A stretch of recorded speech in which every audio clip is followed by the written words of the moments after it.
She didn't know the tea would kill him. That's what Celine Carter told herself as armed men surrounded her in the marble dining hall, their weapons trained on her chest, while the most powerful man in New York convulsed on the floor. Blood trickled from his nose. His fingers clawed at the white tablecloth, pulling plates and crystal crashing down. And Julian, her boyfriend, her supposed love, stood back with tears in his eyes and a gun pointed at her head, his voice breaking with perfect rehearsed devastation. "How could you do this?" But it was the other brother who made her heart stop. Kyle Choi. Silent, calculating. The man who'd warned her 3 weeks ago that she was sleeping with the wrong brother. He stood in the doorway now, blood dripping from his palm onto the white marble, watching her with eyes that held neither judgment nor mercy, only recognition. Because he knew, he'd always known, this was never about love. It was about survival. And in the Choi family, survival meant knowing exactly when to pull the trigger. If you want to see how a Bronx etiquette teacher survives a world built on blood and power, stay until the end. Like this video, and comment what city you're watching from so I can see how far this story travels. The dress was wrong. Celine knew it the moment she stepped out of Julian's black Mercedes and felt the weight of eyes on her skin. Blood red, silk, cut low enough to make a statement, but high enough to avoid scandal, or so the boutique owner had promised. But standing in front of the Choi family estate, a fortress of white stone and iron gates that stretched 3 stories into the October sky, she understood the miscalculation. This wasn't a dress for a casual family dinner. This was armor for a war she didn't know she'd been drafted into. "You look incredible." Julian's hand found the small of her back, warm through the thin fabric. His smile was easy, practiced. The same smile that had won her over 6 months ago when he'd walked into her etiquette studio in the Bronx asking if she could teach his nephew table manners. "My family's going to love you." Celine doubted that. She'd grown up teaching corporate executives how to hold a fork and address a board of directors. But this was different. The Choi family didn't just have money. They had the kind of wealth that rewrote laws and buried mistakes deep enough that nobody asked questions. "You didn't mention it was a mansion," she said, her voice steadier than she felt. "Estate, technically." Julian squeezed her waist. But who's counting? Someone was. She could feel it in the way the security guard at the gate had scanned her face a second too long before waving them through, in the way the gravel crunched under her heels like breaking bones, in the way the front door opened before Julian could knock, revealing a woman in a black uniform whose expression gave away nothing. "Mr. Choi, Miss Carter." The woman stepped aside. "They're waiting in the dining hall." Julian's hand tightened on Celine's back. Just a fraction, but enough that she felt it. Enough that a small voice in her head whispered, "Run." She ignored it. She'd spent 28 years building a life from nothing, building credibility, building a name in a world that dismissed girls from the projects who dared to teach manners to millionaires. She wasn't going to crumble because of a fancy house and a bad dress. The foyer swallowed them whole. White marble stretched in every direction, polished so perfectly Celine could see her reflection staring back, a woman who didn't belong, pretending she did. Twin staircases curved upward like ribs. A chandelier the size of her studio apartment hung overhead, dripping crystal and cold light. "This way." The woman in black led them down a hallway lined with portraits, dead men in expensive suits, dead women in pearls, all of them watching. Celine's heels clicked against the marble. Each step echoed too loud, too sharp. Julian walked beside her, his hand still possessive on her waist, his expression unreadable now. The easy charm had shifted into something else, something focused. "Relax," he murmured. "You're meeting my family, not the firing squad." But when the double doors opened to the dining hall, Celine wasn't so sure. The room was a cathedral of wealth, vaulted ceilings, floor-to-ceiling windows overlooking gardens that probably cost more to maintain than her annual salary. A table long enough to seat 20, set with china so delicate it looked like it would shatter if you breathed wrong. And at the head of that table sat a man who didn't need to introduce himself, Jin-Soo Choi. Patriarch. Legend. The man who'd built an empire from shipping routes and real estate and things Celine suspected never made it into Forbes articles. He was smaller than she'd imagined, compact, elegant. His silver hair swept back from a face that betrayed nothing, but his eyes were sharp enough to cut. "Father?" Julian's voice shifted registers, becoming something softer, younger. This is Celine Carter. Jinsu's gaze swept over her. Clinical, assessing, pricing her like a piece of furniture.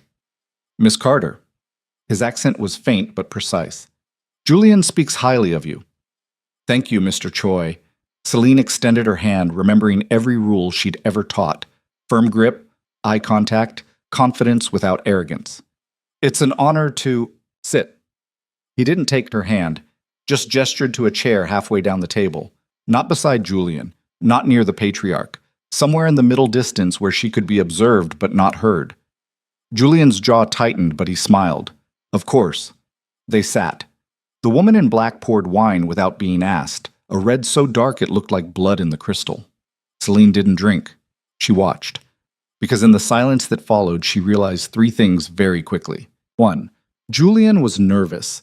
His leg bounced under the table, a tell she'd never seen before. 2. Jinsu wasn't evaluating her as a potential daughter-in-law. He was evaluating her as a threat. 3. They weren't alone. A door opened at the far end of the room.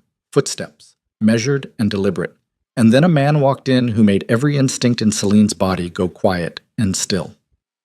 Kael Choi. She'd seen his photo once in a business magazine Julian left on her coffee table, but photographs were lies. They didn't capture the way he moved, like violence wrapped in expensive tailoring. They didn't capture the scar that cut through his left eyebrow. They didn't capture the absolute absence of warmth in his eyes. He wore black. Everything black. Suit, shirt, tie. Like he was attending a funeral. Maybe his own. You're late, Jinsu's voice carried no inflection. Traffic. Kael didn't apologize, didn't sit. He stood behind the chair opposite Celine, his hands resting on the back of it, his gaze fixed on her with the kind of intensity that made her skin prickle. This is Celine, Julian offered, his voice too bright. Celine Carter, my girlfriend. Kael said it like he was testing the word for structural integrity and finding it lacking.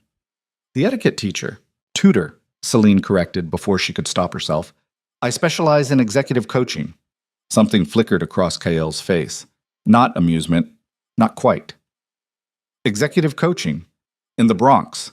It wasn't a question. It was an accusation. People need manners everywhere, Mr. Choi. Celine met his gaze and didn't blink. Even in places that don't have marble floors. Silence dropped like a hammer.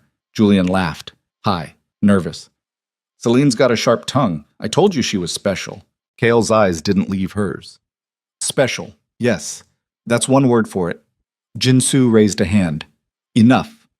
We eat. Dinner was a performance. Course after course appeared like clockwork. Food Celine couldn't identify, plated so artfully it felt criminal to disturb. She ate sparingly, aware of every movement, every swallow. The conversation flowed around her in fragments.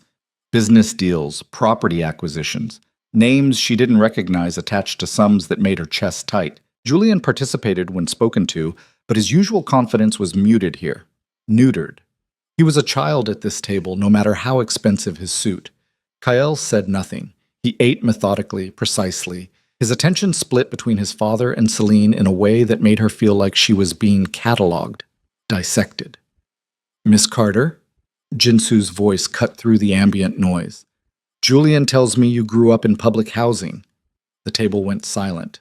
Yes, sir. Celine set down her fork carefully. The Patterson houses. I lived there until I was 23. And now you teach wealthy men how to use a salad fork. It wasn't quite mockery. It was worse. It was dismissal.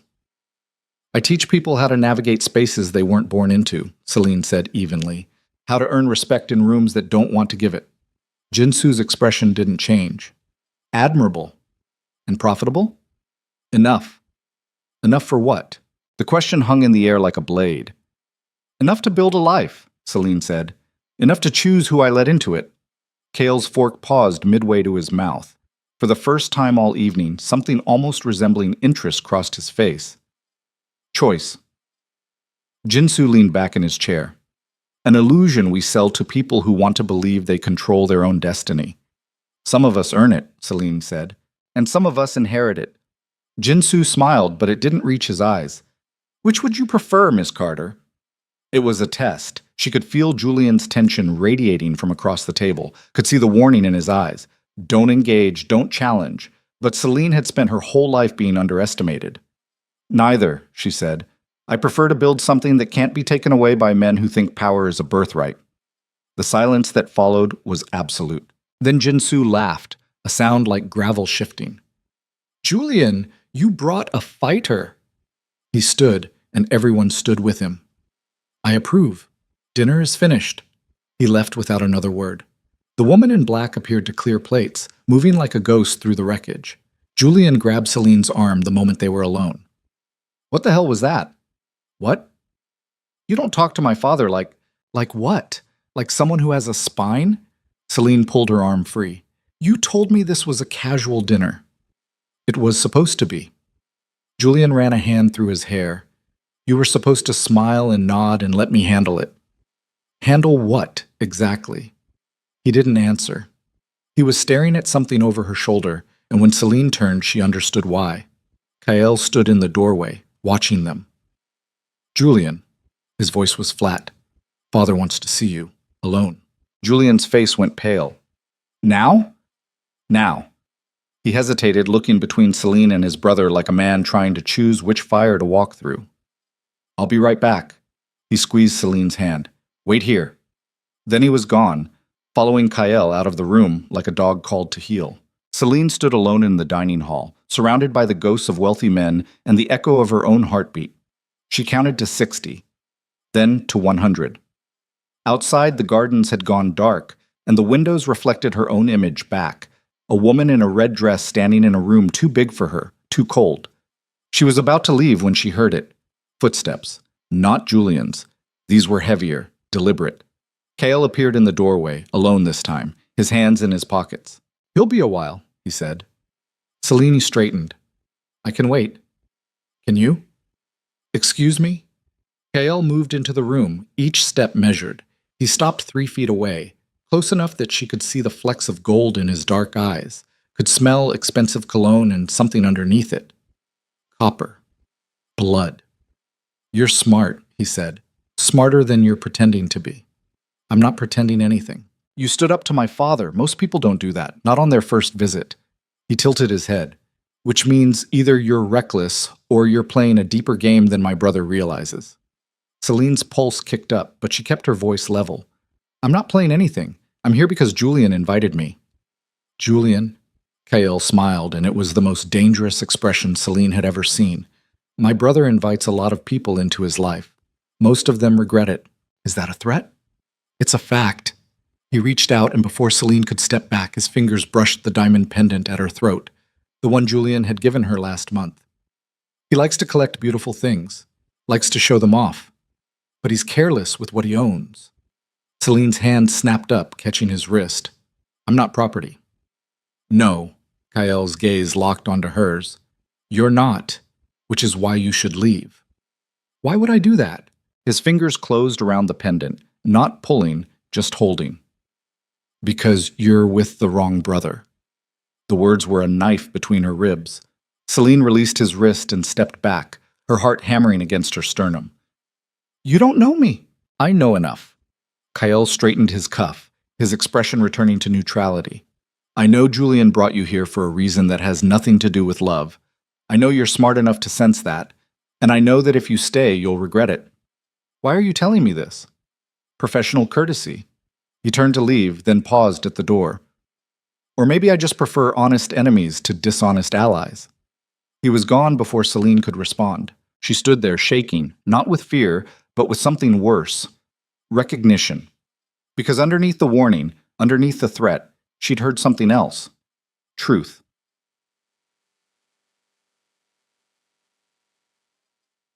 Julian found her 10 minutes later, his smile back in place, but his eyes carrying a shadow they hadn't before. Sorry about that. Father wanted to discuss some business. He took her hand. Ready to go? What kind of business? Boring stuff, contracts? You'd hate it. He kissed her knuckles. Let's get out of here. They drove back to the city in silence. Julian's hand rested on her thigh, possessive and warm, but Celine couldn't stop thinking about the other hand, Kael's fingers on her pendant, his voice in her ear. You're with the wrong brother. When Julian pulled up outside her apartment, she didn't invite him up. She kissed him quickly, told him she was tired, and escaped into her building before he could protest. Her studio was exactly as she'd left it: small, orderly, safe. The opposite of everything she'd just experienced. She peeled off the red dress and stood in her bathroom, staring at her reflection. The diamond pendant caught the light. She should take it off. Should put distance between herself and whatever game the Choi family was playing. But she didn't. Because buried under the fear and the warning and the danger was something else. Something she hadn't felt in years. Curiosity. Her phone buzzed. A text from Julian. "You were amazing tonight. Father loved you. See you tomorrow?" She didn't respond. Instead, she opened her laptop and typed 4 words into the search bar. Kyle Choi criminal charges. The results loaded slowly, fragments of articles and sealed court documents and speculation. Nothing concrete. Nothing she could hold on to. Just smoke and shadows and the sense that she was standing at the edge of something vast and dark. Her phone buzzed again. Not Julian this time. Unknown number. "You're looking in the wrong places." Celine's blood went cold. She typed back, "Who is this?" The response came immediately. "Someone who wants you to survive. Stop digging, or dig deeper. Your choice." Then nothing. Celine sat in the dark of her apartment, her phone glowing in her hand, her heart beating too fast. She thought about Jinsu's eyes, calculating her worth. She thought about Julian's nervous energy, the way he'd become someone smaller in his father's house. She thought about Kale's warning, delivered with the precision of a man who knew exactly where to cut. "You're with the wrong brother." Outside, the city hummed with its usual chaos. Sirens and car horns and the sound of people living lives that didn't include blood-red dresses and men who looked at you like you were a problem to be solved. Celine made a decision. She opened a new text to Julian. "Tomorrow works, but I want to meet Eli, the nephew you mentioned." His response was almost immediate. "Really? That's amazing. He's going to love you. I'll set it up." She set down her phone and stared at the ceiling. If she was going to be trapped in this family's orbit, she needed to understand it. Needed to find the cracks in the foundation before someone pushed her through them. And something told her that a withdrawn 8-year-old boy who needed etiquette lessons wasn't the real reason Julian had walked into her studio 6 months ago. The truth was buried somewhere in that marble fortress, and Celine Carter had spent her entire life teaching people how to navigate spaces they weren't born into. It was time to teach herself. The Choi estate looked different in daylight. Celine arrived at 10 in the morning, dressed in navy slacks and a cream blouse. Professional, unremarkable. The gates opened before she could announce herself, and the same woman in black led her through the house without a word. But this time, they didn't go to the dining hall. They went up. 2nd floor, 3rd floor. Higher than Celine had realized the house reached. The hallways narrowed, the marble giving way to hardwood, the art becoming more personal. Family photos in expensive frames, a child's drawing, a trophy from some long-ago competition. The woman stopped at a door painted white. "He's inside," she said, then left. Celine knocked. Silence. She knocked again. "Eli, my name is Celine. Your Uncle Julian asked me to visit." More silence. Then, quietly, "The door's open." Celine stepped inside. The room was massive, bigger than her entire apartment. But it felt empty. A bed that could fit 3 people. A desk covered in books. Windows overlooking the grounds. And in the corner, sitting cross-legged on the floor with a chess set spread in front of him, was a boy who looked nothing like a Choi. He was small, too thin, dark hair falling into eyes that were too old for his face. "Hi." Celine closed the door gently. I know who you are." Eli moved a black knight. "Uncle Julian's girlfriend, the one who teaches manners." "That's right. I don't need manners." He moved a white pawn. "I need people to leave me alone." Celine crossed the room and sat down across from him, careful not to disturb the board. "I can do that, if you want." Eli looked up, suspicious. "You'd just leave?" "If that's what you need." He studied her face like he was checking for lies. Then he moved another piece. "You can stay, but don't try to teach me anything." "Deal." They sat in silence. Eli played chess against himself, moving pieces with the focused intensity of someone trying to solve a problem with no solution. Celine watched, noting the way his hand shook slightly when he reached for the king, the way he chewed his bottom lip, the way he kept glancing at the door like he expected someone to burst through it. "Who taught you chess?" she asked finally. "My mom." He didn't look up. Before she left. Where did she go? Away. That's what they tell me. Away. He knocked over the White King. Black wins. Black always wins. Something cold settled in Celine's chest. Eli, do you know what my uncle does? The boy's voice was flat, clinical. For work? He's in the family business, real estate, shipping. No. Eli looked at her then, and his eyes were hollow. That's what they tell people, but that's not what he does. Celine's pulse quickened. What does he do? Eli reset the board. You should ask him. Or Uncle Kyle. Uncle Kyle doesn't lie. Does Julian lie? Everyone lies. Eli moved a pawn. But Uncle Julian is better at it. The door opened. Celine turned, expecting the woman in black, expecting Julian. But it was Kyle who filled the doorway, his expression unreadable. Eli. His voice was gentle in a way Celine hadn't heard before. Time for your lesson. I don't want... Not negotiable. Kale's gaze shifted to Celine. Miss Carter, a word. It wasn't a request. Celine stood, smoothing her blouse. Eli didn't look at her as she left, already resetting his pieces for another game he'd play alone. Kyle led her down the hall in silence. They stopped at a window overlooking the gardens, acres of perfect hedges and stone paths and fountains that probably cost more than most people's houses. He likes you, Kyle said. He didn't say 10 words. Exactly. Kyle turned to face her. Eli doesn't talk to strangers, doesn't trust easily. The fact that he let you stay means something. What does it mean? It means you're either very good at what you do or you're exactly what I suspected. Celine crossed her arms. Which is? Someone Julian is using. The words hit harder than they should have. Using for what? Kale was quiet for a long moment, his eyes searching her face. Then he pulled something from his jacket, a manila folder, thin and worn. Open it, he said. Celine hesitated, then took the folder. Inside were photographs, documents, photocopies of financial records with names redacted. And at the center of it all, a woman's face. Beautiful. Terrified. Standing next to Julian at what looked like a charity gala. Who is she? Celine whispered. Her name was Michelle Park. Kale's voice was completely flat. Julian's last girlfriend. She disappeared 8 months ago. The world tilted. Celine flipped through the documents. Bank statements showing large transfers. Emails with subjects like verify shipment and container clearance.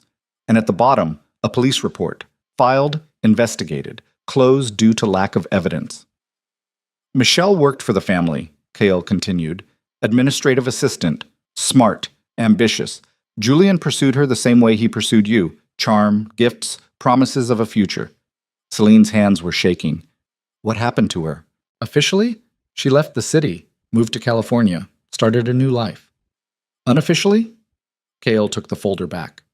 No one moves to California without taking their passport, without closing their bank account, without saying goodbye to their mother. He held her gaze. Michelle is gone, Miss Carter, and Julian is the reason. Celine's legs felt weak. She leaned against the window frame, her mind racing through every conversation, every gift, every promise Julian had made. Why are you telling me this? She managed. Because you remind me of her. Kale's jaw tightened. Smart, independent, someone who thinks they can handle this world because they've handled everything else. He stepped closer, his voice dropping. But you can't handle Julian. Nobody can, because he doesn't see you as a person. He sees you as a tool, a means to an end. What end? Power. Kale's expression was granite. My father is dying. Cancer. He has maybe 6 months. Julian is positioning himself to take over the family business, but he needs legitimacy, needs someone on his arm who looks clean, who can smile at investors and make them believe he's reformed. Someone like you. The pieces clicked together with horrifying clarity. The etiquette studio, the casual meeting, the 6 months of courtship that felt too easy, too perfect. I'm not... Celine's voice broke. I'm not part of this. You are, now. Kale's hand moved, fast enough that Celine flinched, but he only reached past her to close the curtain, blocking their view from the gardens below. The moment you walked into that dining hall wearing his gift around your neck, you became part of this. And Julian doesn't let his tools walk away. Selena's hand flew to the diamond pendant. She wanted to rip it off, wanted to run. But Kyle caught her wrist. "Don't," he said quietly. "Not yet. If you run now, he'll know I warned you, and that puts both of us at risk." "Both of us?" "I'm trying to protect what's left of this family." Kale released her wrist. "My father built an empire. Julian wants to burn it down and rebuild it in his image. I won't let that happen." "So what do I do?" Kale was quiet for a long moment. Then he said something that changed everything. "You stay close to him. You smile. You play the role he cast you in." His eyes were black ice. "And you tell me everything he says, everything he does, every move he makes." Celine stared at him. "You want me to spy on your brother. I want you to survive." Kale's voice was sharp. "And the only way you do that is by becoming more valuable to me than you are to him." "Why would I trust you?" "You shouldn't." Kale stepped back. "But you don't have another choice. Because right now, you're standing in the middle of a war you don't understand, holding weapons you don't know how to use. And Julian is counting on that." Footsteps echoed in the hall. Kale's expression shifted instantly, became neutral, professional. "Think about it. You have 48 hours before Julian makes his next move." "What move?" But Kale was already walking away, passing Julian in the hallway with a nod that betrayed nothing. Julian's smile was bright as he approached. "There you are. How was Eli?" Celine forced her face into something resembling calm. "Quiet. We played chess." "Good. That's good." Julian kissed her forehead. "I was thinking, dinner tonight? Just us. No family drama." "Sure," Selena heard herself say. "That sounds nice." But nothing was nice anymore. Nothing was safe. Because as Julian led her back down the stairs, his hand warm on hers, his voice full of affection and plans for their future, Celine understood the truth that Kyle had been trying to tell her. She wasn't Julian's girlfriend. She was his next Michelle. And the clock had already started counting down. Celine didn't sleep that night. She sat at her kitchen table until 3 in the morning, the manila folder spread in front of her like autopsy photos. Michelle Park's face stared up from a charity gala picture. Beautiful, smiling, her arm looped through Julian's with the easy confidence of someone who thought she was safe. The police report was dated March 16th, 8 months ago, the day after Michelle's mother filed a missing persons claim. The day Julian had told investigators that Michelle had been stressed and talking about leaving the city for a while. The day he'd provided text messages showing her discussing California, job opportunities, a fresh start. Except Michelle's phone records showed those texts were sent from her apartment, after her credit card stopped working, after her landlord reported she'd abandoned her lease without notice, after she'd already disappeared. Celine's hands shook as she closed the folder. She should take it to the police, should walk into a precinct and hand over everything Kyle had given her and let them handle it. But the report was already closed, case resolved. Michelle Park had left New York of her own free will, chasing dreams in California, and the detective who'd signed off on it. His name was buried in the acknowledgments of Jin-Soo Choi's biography, a man who'd received a generous donation to his department's youth outreach program. Everyone had a price. Everyone could be bought. Celine's phone buzzed. "Julian, can't stop thinking about you. Breakfast tomorrow?" She stared at the message until her vision blurred. Her fingers hovered over the keyboard. She could end this right now, could tell him she was done, that she'd met someone else, that she needed space. But Kyle's warning echoed in her skull. Julian doesn't let his tools walk away. And underneath that, quieter but sharper. "You have 48 hours before Julian makes his next move." Celine typed back. "Breakfast sounds perfect. Your place or mine?" The response came immediately. "Mine. I'll send a car at 8. She set down the phone and pressed her palms against her eyes until she saw stars. She'd built her entire life on reading people, on understanding the small signals that separated genuine respect from performance, on knowing when someone was lying. How had she missed this? 6 months. 6 months of dinners and late-night conversations and stolen weekends. 6 months of Julian asking about her childhood, her dreams, her fears. Not because he cared, because he was cataloging her weaknesses, finding the pressure points. Her phone buzzed again. Different number. Unknown. "You're making the right choice. Stay close. Document everything. Kyle." Celine wanted to throw the phone across the room, wanted to scream that she hadn't made any choice, that she'd been maneuvered into a corner by men who thought she was weak enough to control. Instead, She opened her laptop and started typing. By dawn, she had 17 pages of notes.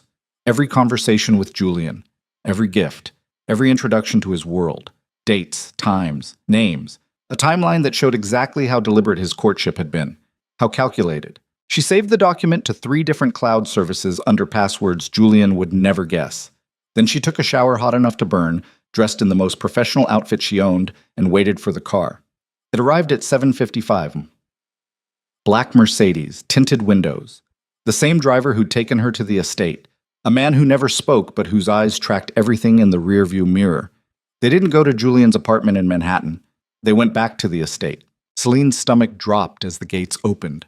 "I thought we were having breakfast at Julian's place." The driver said nothing. "I need you to turn around," Celine said, her voice sharper. "Now." "Mr. Choi's orders, ma'am." "Which Mr. Choi?" But she already knew. The house looked different in morning light. Less like a fortress, more like a mausoleum. The driver opened her door before she could protest further, and the woman in black appeared like smoke, gesturing for Celine to follow. "Where's Julian?" Celine demanded. "Waiting." The woman's expression gave away nothing. "This way." They didn't go to the dining hall or Eli's room. They went to the east wing, a part of the house Celine hadn't seen before. The hallway here was narrower, darker. The portraits on the walls were older, faces severe and unforgiving. The woman stopped at a door carved with intricate patterns, knocked twice. "Come in." Julian's voice muffled. The woman opened the door and stepped aside. Celine walked into what could only be described as a war room. The space was circular, windowless. Maps covered the walls, shipping routes, property holdings, political districts. A conference table dominated the center, its surface covered in documents and laptops. And seated around that table were 5 men in expensive suits, all of them turning to look at her with expressions ranging from curiosity to contempt. Julian sat at the head of the table. He stood when he saw her, his smile warm but his eyes carrying a warning. "Celine, perfect timing." He gestured to an empty chair beside him. "I want you to meet some colleagues." Celine didn't move. "You said breakfast." "This is breakfast." Julian indicated a spread of pastries and coffee on a side table. "Business breakfast. I thought it was time you understood what I actually do." "I understand you're in real estate, among other things." Julian's smile didn't waver. "Sit. Please." It wasn't a request. Celine sat, her pulse hammering in her throat. She recognized one of the men from news articles, a city councilman who'd been investigated for bribery 2 years ago. Another had the kind of face that didn't photograph well, the kind that belonged to people who did their business in back rooms and offshore accounts. Julian poured her coffee. "Gentlemen, this is Celine Carter. She's been helping me refine my public image." "I'm an etiquette tutor," Celine said flatly, "not a publicist." "Same difference." The councilman leaned back in his chair. "Julian says you're good at making people believe things. I teach table manners." "You teach people how to perform." Julian's hand found her shoulder, squeezed just hard enough to hurt. "How to look like they belong in places they don't. Isn't that right?" Celine met his eyes. Saw something there she'd never seen before. Not affection, not even desire. Ownership. "That's one way to describe it," she said carefully. "Perfect." Julian released her shoulder and addressed the room. "Celine's going to help me with something, a project that requires a very specific kind of performance." "What kind of project?" Celine's voice was steady, but her hands were clenched under the table. Julian smiled. "My father's stepping down. Health issues. The board needs to see a smooth transition, needs to believe I'm ready to lead with integrity and vision." He paused. "Needs to see me as a family man. Stable. Committed."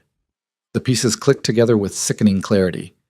"You want me to, be my fiancé." Julian pulled a box from his jacket. Velvet. Small. The kind that held promises people didn't break. Publicly. For the next 6 months while we navigate the transition. After that, we can quietly separate.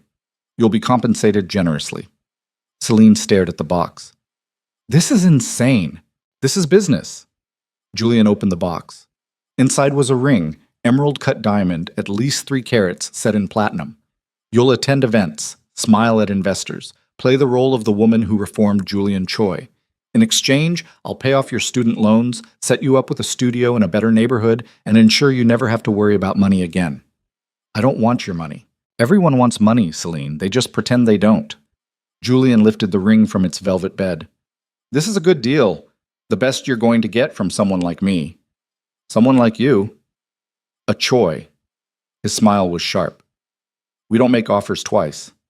Celine looked around the table, 5 men watching her like sharks circling blood, Julian holding a ring that probably cost more than her car, and somewhere in this house, Kyl's warning, "You're with the wrong brother." She thought about Michelle Park, about a woman who'd probably sat in a room just like this, making calculations about survival versus dignity, about a woman who'd made the wrong choice. I need time to think, Celine said. You have until tonight. Julian set the ring on the table in front of her. 8 o'clock. I'm hosting a dinner for the board. You'll be there, wearing this ring, or you'll be explaining to a very interested journalist why you've been accepting gifts from a man you claim to barely know. Celine's blood went cold. That's a threat. That's reality. Julian stood, buttoning his jacket. Welcome to the family business, Celine. It's not as pretty as the brochures suggest. He walked out. The 5 men followed, leaving Celine alone with a coffee she couldn't drink and a ring she couldn't wear and the crushing understanding that she'd been a fool. Julian had never wanted a girlfriend. He'd wanted a prop. And she'd walked onto his stage with her eyes wide open, thinking she was smart enough to see the wires. The door opened. Celine expected the woman in black. But it was Kyle who entered, closing the door behind him with careful precision. You heard, Celine said. Not a question. Every word. Kale crossed to the table, picked up the ring, examined it like he was checking for defects. It belonged to Park Min-seo, head of the Sang-soo clan, reported stolen 3 years ago after a territorial dispute. He's giving me stolen jewelry. He's marking you. Kyle set the ring down. Anyone who recognizes this ring will know you're connected to the family. Connected to business, most people don't survive. Celine's hands were shaking. I need to leave. Right now. I'll disappear. Change my name. He'll find you. Kale's voice was flat. Julian doesn't lose things he's claimed, and you, Miss Carter, are claimed. Then what do I do? Kale was quiet for a long moment. Then he pulled out his phone, typed something, and showed her the screen. It was a bank statement. Michelle Park's account. The last transaction was a wire transfer. $20,000 sent to Julian Choi. The memo line read, "For services rendered." Michelle didn't disappear, Kyle said quietly. She tried to blackmail him, threatened to expose his side deals unless he paid her off. So Julian paid. And then he made sure she couldn't ask for more. Celine felt bile rising in her throat. You're saying he killed her? I'm saying she's gone, and the only reason I know about that transfer is because I have access to accounts Julian thinks are hidden. Kale put the phone away. You can run. You can try to disappear, but Julian has resources you can't imagine. And if he thinks you're a threat, if he believes for 1 second that you know too much, you'll end up like Michelle. So I'm trapped. Your leverage. Kale's expression was granite. Julian wants you as his fiancée because it legitimizes him. But I need you where you are because it gives me access to his plans, to his movements, to every mistake he's about to make. I'm not a spy. You're a survivor. Kyle stepped closer. And right now, survival means playing the role he's cast you in, wearing that ring, smiling at his investors, and telling me everything he says when he thinks you're asleep. Celine wanted to scream, wanted to tear the room apart, but she'd spent her entire life swallowing rage and performing competence, and the habits ran too deep to break now. What happens in 6 months, she asked, when the engagement ends? If we're lucky, Julian is in prison or dead. Kyle's voice carried no emotion. If we're not, you disappear anyway, but at least you'll have a head start. And if I refuse, then you're on your own. Kyle moved toward the door. And Julian doesn't leave loose ends untied. He was almost gone when Celine spoke. Why are you doing this? Her voice cracked. Why help me at all? Kale paused, his hand on the doorknob. Because my father built an empire on blood and sacrifice, and Julian wants to turn it into something worse, something that destroys everything it touches. He looked back at her.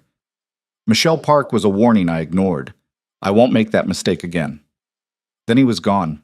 Celine sat alone in the war room, surrounded by maps of territories she didn't understand and documents she couldn't read. The ring sat on the table, catching the overhead light, beautiful and poisonous. She picked it up, felt the weight of it, put it on. The band was too tight. She'd need to have it resized. But that was fine. That was part of the performance, part of playing the role of a woman who'd said yes to a proposal that wasn't really a proposal at all. Her phone buzzed. Julian, car will pick you up at 7, dress shopping at 3. My treat. Celine typed back, see you then. Then she took a photo of the ring on her finger and sent it to the unknown number she knew belonged to Kael. No message, no explanation, just proof that she'd made her choice. The response came 2 minutes later. Good, now the real work begins. Goodbye. The dress shop was in Manhattan. Exclusive. The kind of place that didn't display prices because if you had to ask, you couldn't afford it. Julian met her there at 3 exactly, his smile warm and his hand possessive on her waist, as the staff descended with champagne and measuring tapes. Something elegant, Julian told the stylist. Not too flashy. She needs to look like old money, not new. Celine stood on a platform while 3 women circled her, pulling fabric samples and discussing cuts like she wasn't there. Julian watched from a leather chair, his expression satisfied. You're going to be perfect, he said. The board is going to love you. What if I don't love them? Julian's smile tightened. Then you'll perform anyway. That's what you do, isn't it? Perform. The stylist brought out a gown, midnight blue, simple cut, elegant without being ostentatious. Exactly the kind of thing someone trying to look like they belonged in old money would wear. Celine tried it on, looked at herself in the mirror, saw a stranger staring back. Beautiful. Julian appeared behind her, his hands on her shoulders. You could pass for one of us. I'm not one of you. Not yet. His fingers tightened. But you will be. They bought 3 dresses. Evening wear for the board dinner, something casual for a charity brunch, and a cocktail dress for what Julian called informal networking. Each one cost more than Celine's monthly rent. Consider it an investment, Julian said as they left. In our future. We don't have a future. We have a contract. Same thing. He opened the car door for her. In my world, everything is a contract. Love, loyalty, family, it's all negotiable. Celine slid into the car. What's not negotiable? Julian's expression went cold. Betrayal. That's the one thing we don't forgive. They drove back to her apartment in silence. When they arrived, Julian walked her to her door, something he'd never done before. His hand lingered on her wrist. Tonight's important, he said quietly. The board needs to see us as a united front, needs to believe you're choosing this. Choosing me. I am choosing this. Are you? His grip tightened. Because if I find out you're having second thoughts, if I discover you've been talking to anyone about our arrangement, the deal is off, and you'll find out exactly what happens to people who waste my time. Celine met his eyes. Is that what happened to Michelle? The silence that followed was absolute. Julian's face went blank. Not angry, not defensive, just empty. Who told you about Michelle? No one. I saw her name in a search. Celine kept her voice steady. When I was researching the Choi family, there were articles about her disappearance. Michelle left. Julian's voice was mechanical. She wanted a different life. I gave her the money to start over. That's generous. I can afford to be generous. He released her wrist. But only when people appreciate what I'm offering. Michelle didn't appreciate it. She wanted more. Always more. His smile was terrible. I hope you're smarter than that. He kissed her forehead, gentle, affectionate, completely wrong, and walked away. Celine waited until his car disappeared around the corner. Then she went inside, locked every lock, and sat on her bathroom floor until her hands stopped shaking. Her phone buzzed. Kael. What did he say? Celine typed with numb fingers. He knows I know about Michelle. Did he threaten you? He didn't have to. A pause. Then, be careful tonight. Stay visible. Stay near witnesses. I'll be there. At the dinner? Watching. Celine set down her phone and stared at herself in the bathroom mirror. Her reflection looked hollow, terrified, like a woman who'd just realized she was standing on ice that was already cracking under her weight. She thought about running, about grabbing her passport and her savings, and disappearing into a city Julian's money couldn't reach. But she'd researched the Choi family, had spent hours reading articles about their shipping empire, their real estate holdings, their political connections. There was no city Julian's money couldn't reach, no place she could hide that he wouldn't eventually find. So she did what she'd always done when the world demanded more than she had to give. She performed. Tap, tap, tap. The board dinner was held at the estate. Of course it was. Everything in Julian's world led back to that marble fortress, that monument to power built on foundations she was only beginning to understand. Celine arrived at 7:45, wearing the midnight blue gown and the stolen ring and a smile she'd practiced in the mirror for an hour. The same driver, the same tinted windows, the same sense of walking into a trap she'd already sprung. The dining hall had been transformed. The long table was set for 30, candles burning in silver holders, crystal catching light like captured stars. The board members were already arriving, men in tuxedos, women in gowns, that cost what Celine used to make in a year, all of them moving through the space like they owned it. Like wealth was oxygen they'd been breathing since birth. Julian found her immediately, tucked her hand into the crook of his elbow, introduced her to a parade of faces and names she'd forget by morning. "This is Celine Carter," he said over and over, each repetition making her feel less real. "My fiancée." The ring caught everyone's attention. Several women reached for her hand, examining the diamond with expressions that ranged from envy to suspicion. One older woman, Park something, her name lost in the noise, went pale when she saw it. "That's a Sangsu piece," the woman whispered. "How did you—" "Family heirloom," Julian said smoothly. "My father insisted." The woman's eyes narrowed, but she said nothing else. Jinsu arrived at 8 exactly. He looked smaller than Celine remembered, frailer. The cancer was visible now in the hollows of his cheeks, the careful way he moved, but his eyes were still sharp. "Miss Carter." He took her hand. His skin was paper thin. "I see my son has made his intentions clear." "Yes, sir?" "And you've accepted." It wasn't a question, but Celine answered anyway. "I have." "Good." Jinsu studied the ring. Something flickered across his face. Recognition, maybe. Or concern. "Julian has always had expensive taste. I hope you're worth the investment." Before Celine could respond, he moved to the head of the table. Everyone quieted. "We gather tonight to celebrate a transition," Jinsu said. His voice was weak but carried. "I built this family from nothing, from steel and sweat and sacrifices most of you can't imagine. And now it's time to pass that legacy to the next generation." He gestured to Julian.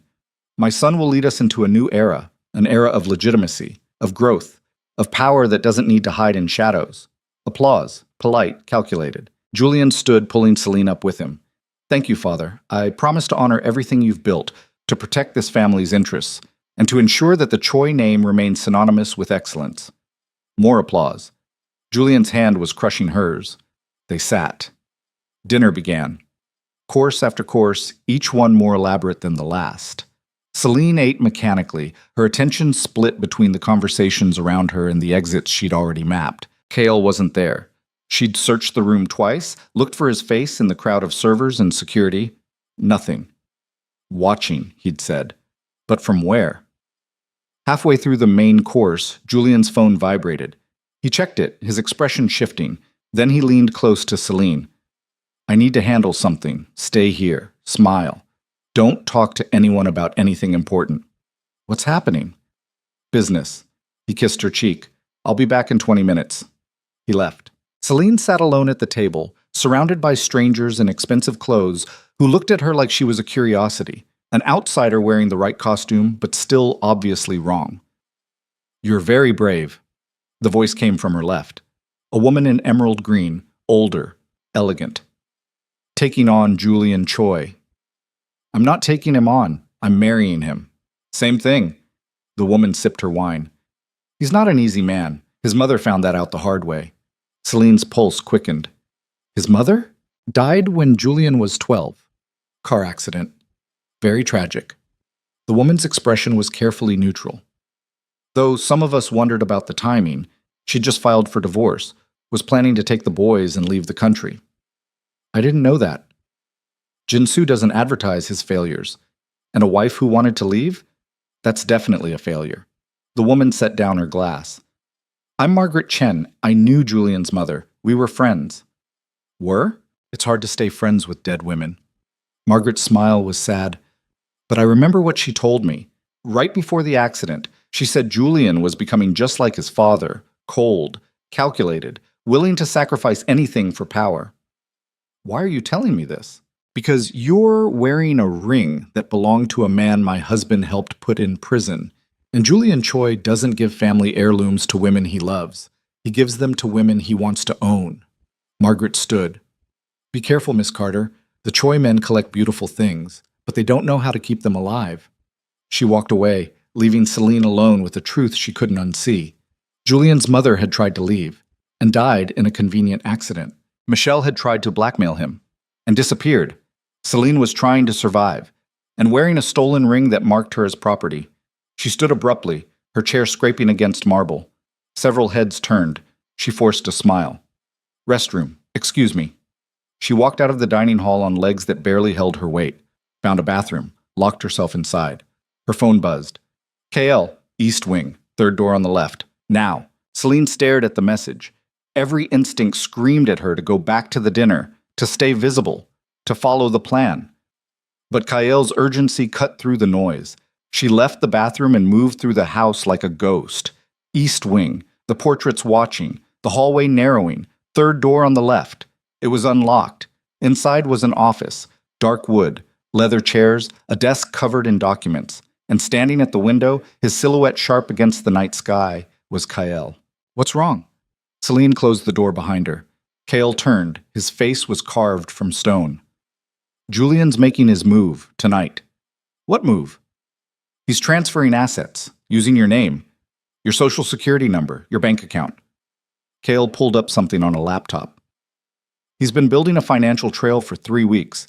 Made it look like you've been stealing from the family, embezzling, laundering money through your business. Celine's legs gave out. She caught herself on the desk. That's insane. It doesn't matter. Kael's voice was hard. By tomorrow morning, there will be enough evidence to have you arrested. And when the police dig deeper, they'll find connections to Michelle Park, to her disappearance. Julian's been planting breadcrumbs that lead straight to you. Why would he do this? He needs me. For the board. He needed you to get through tonight. Kael's jaw tightened. To show the board he's stable, committed. But once they approve his ascension tomorrow, you're a liability, and Julian doesn't keep liabilities. The room spun. Celine gripped the desk hard enough to hurt. So what do I do? You run. Right now. I have a car waiting, cash, new identity. You disappear before he can spring the trap. He'll find me. Maybe, but at least you'll have a chance. Celine looked at Kael, really looked, saw the exhaustion in his eyes, the weight of carrying secrets too heavy for one person. Why are you helping me? She whispered. Really? Kael was quiet for a long moment. Then he said, because you remind me of someone I couldn't save, and I'm tired of watching Julian destroy everything he touches. Before Celine could respond, the door opened. Julian stood in the doorway, his expression pleasant, curious. There you are, he said. I was looking for you. His gaze shifted to Kael, to the laptop, to the space between them, and his smile sharpened into something terrible. Brother, he said softly, I see you've been busy. Kael's hand moved to his jacket.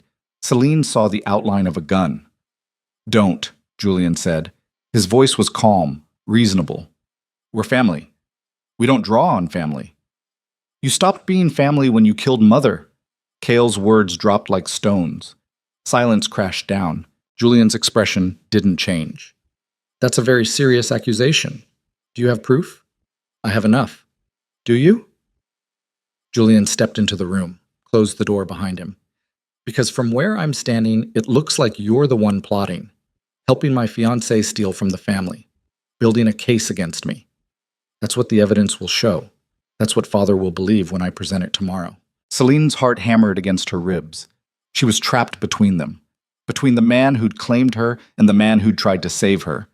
This ends now, Kael said. You confess to Father, to the board, or I release everything I have.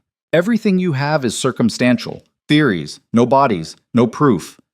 Julian's smile was grotesque.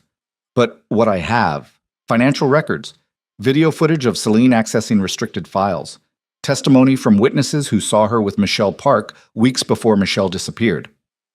That's impossible, Celine breathed. I never met Michelle. But you did. You just don't remember it. Julian pulled out his phone, showed her a photo. Celine standing outside a coffee shop, Michelle Park beside her, both of them caught mid-conversation. Photoshop is amazing these days. You'd be surprised what you can make people believe. Kael moved fast. gun out, trained on his brother. Julian didn't flinch. You won't shoot me. Because the moment you do, the files I've prepared auto-send to every law enforcement agency in the state. And Celine? She'll spend the rest of her life in prison for crimes she didn't commit. You're bluffing. Am I? Julian's eyes were black, empty. Test me, brother. Pull that trigger. See what happens. Celine couldn't breathe, couldn't think. The walls were closing in, and she was drowning in the certainty that no matter what happened next, she'd already lost. Put the gun down, she heard herself say. Kael, please. Kael didn't move. Celine, put it down. Her voice broke. He wins. Don't you see? He's always been 10 steps ahead. Slowly, Kael lowered the weapon. Julian's smile widened. Smart girl. He crossed to Celine, took her hand. The stolen ring caught the light. Now, we're going back to dinner. We're going to finish this evening like nothing happened. And tomorrow, when the board approves my ascension, you're going to stand beside me and smile like you're the happiest woman alive. And after? Julian's grip tightened until her bones ground together. After, you're going to do exactly what I tell you, when I tell you, for as long as I need you. Because if you don't, if you so much as think about running or talking or breathing wrong, I'll destroy you. I'll destroy everyone you've ever cared about, and I'll make sure you watch. He released her hand, adjusted his cuffs. Are we clear? Celine looked at Kael, saw the defeat in his eyes, the understanding that they'd both been outmaneuvered. We're clear, she whispered. Excellent. Julian opened the door. After you. Celine walked into the hallway on legs that didn't feel like hers. Julian's hand found her waist, possessive and warm. Behind them, Kael followed in silence. They returned to the dinner. Everyone looked up, smiled, raised glasses in toast. Jinsu watched from the head of the table, his expression unreadable. And Celine understood with crystalline clarity that she'd just crossed a line she could never uncross. She was trapped, owned, a pawn in a game played by men who collected beautiful things and broke them for sport. Julian's whisper was hot against her ear. Welcome to the family, darling. I promise you'll learn to love it. But all Celine could think about was Michelle Park's face in those photographs, the terror in her eyes, the understanding that she'd walked into a trap with no exit, and the ring on Celine's finger, heavy, beautiful, stolen, felt less like a promise and more like a noose pulling tight. The board dinner ended at midnight. Julian drove her home himself, his hand possessive on her thigh. When they arrived at her apartment, he walked her to the door. Tomorrow morning, he said. 8 a.m. There's a press conference. You'll be there. We'll announce our engagement officially. Julian, he kissed her, hard, claiming, then pulled back. Get some sleep. You'll need your strength. He left. Celine locked her door, all 3 locks, then slid down to the floor and pressed her hands against her face until she couldn't tell if she was crying or screaming or both. Her phone buzzed. Kael, I'm sorry. She didn't respond. What was there to say? The phone buzzed again, different number, one she didn't recognize. The message was simple. First light, Patterson Memorial Garden.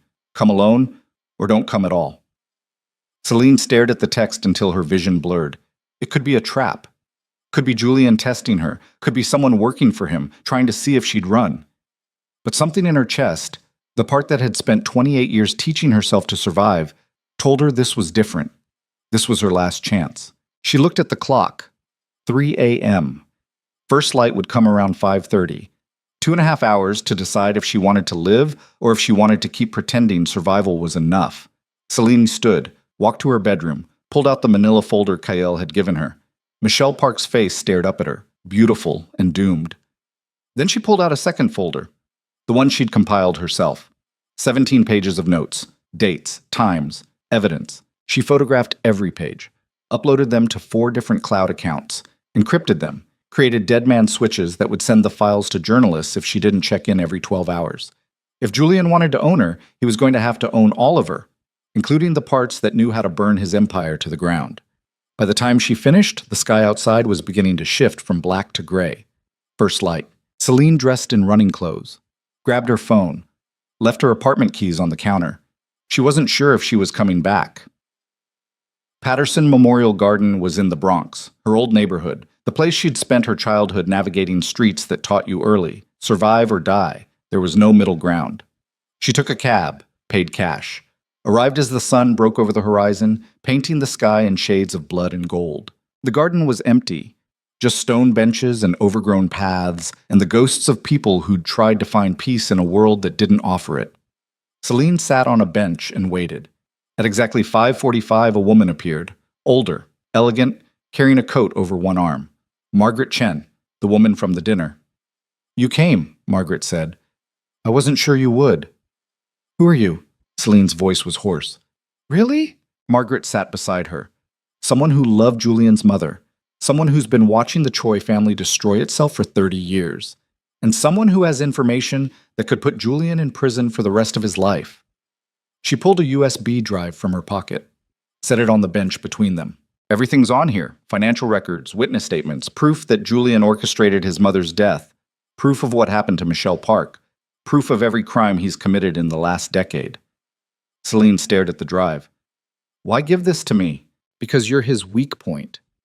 Margaret's smile was sad. "He's invested too much in you, built too elaborate a trap, and that means he's exposed. If you're brave enough to use this, if you're willing to risk everything, you can end him. Or he'll end me first." "Probably," Margaret stood, "but at least you'll go down fighting, and sometimes that's all we get." She walked away, leaving the USB drive on the bench. Celine picked it up, felt the weight of it, all the evidence she needed to destroy Julian Choi, all the evidence that would make her a target for the rest of her life. She thought about Michelle Park, about Julian's mother, about every woman who'd tried to escape the Choi family and failed. Then she thought about the girl she'd been, growing up in the Patterson houses, learning that survival meant making impossible choices and living with the consequences. Celine pocketed the drive, pulled out her phone, sent a text to KL, "I'm in. But we do this my way." The response came immediately. "What's your way?" Celine looked at the rising sun, at the city waking up around her, at the world that had tried to break her 1,000 times and failed. She typed, "We make him think he's won, then we take everything." She stood, started walking.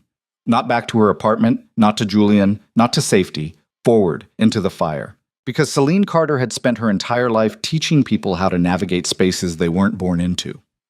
And now she was going to teach Julian Choi what happened when you underestimated a woman who'd already survived hell. The war had begun, and this time she was done playing defense. The press conference was scheduled for 8 a.m. at the Grand Pemberton Hotel. Celine arrived at 7:30, the USB drive burning a hole in her jacket pocket like a live grenade.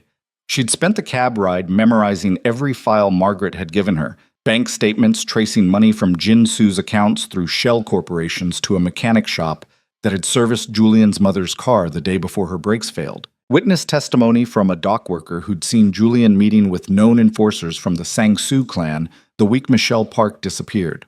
Phone records, video timestamps, a paper trail so comprehensive it could only mean one thing. Margaret Chen had been building this case for years, and now she'd handed it to Celine like a loaded weapon with the safety off. Julian waited in the hotel's green room, flanked by a team of publicists and lawyers who moved around him like priests attending an altar. He looked perfect, tailored navy suit, hair precisely styled, the kind of smile that made investors write checks and journalists soften their questions. When he saw Celine, his expression shifted into something warmer, practiced. "There she is." He crossed the room, took her hands, kissed both cheeks. The publicists cooed. Someone snapped a photo. "You look beautiful." Celine wore the dress he'd chosen.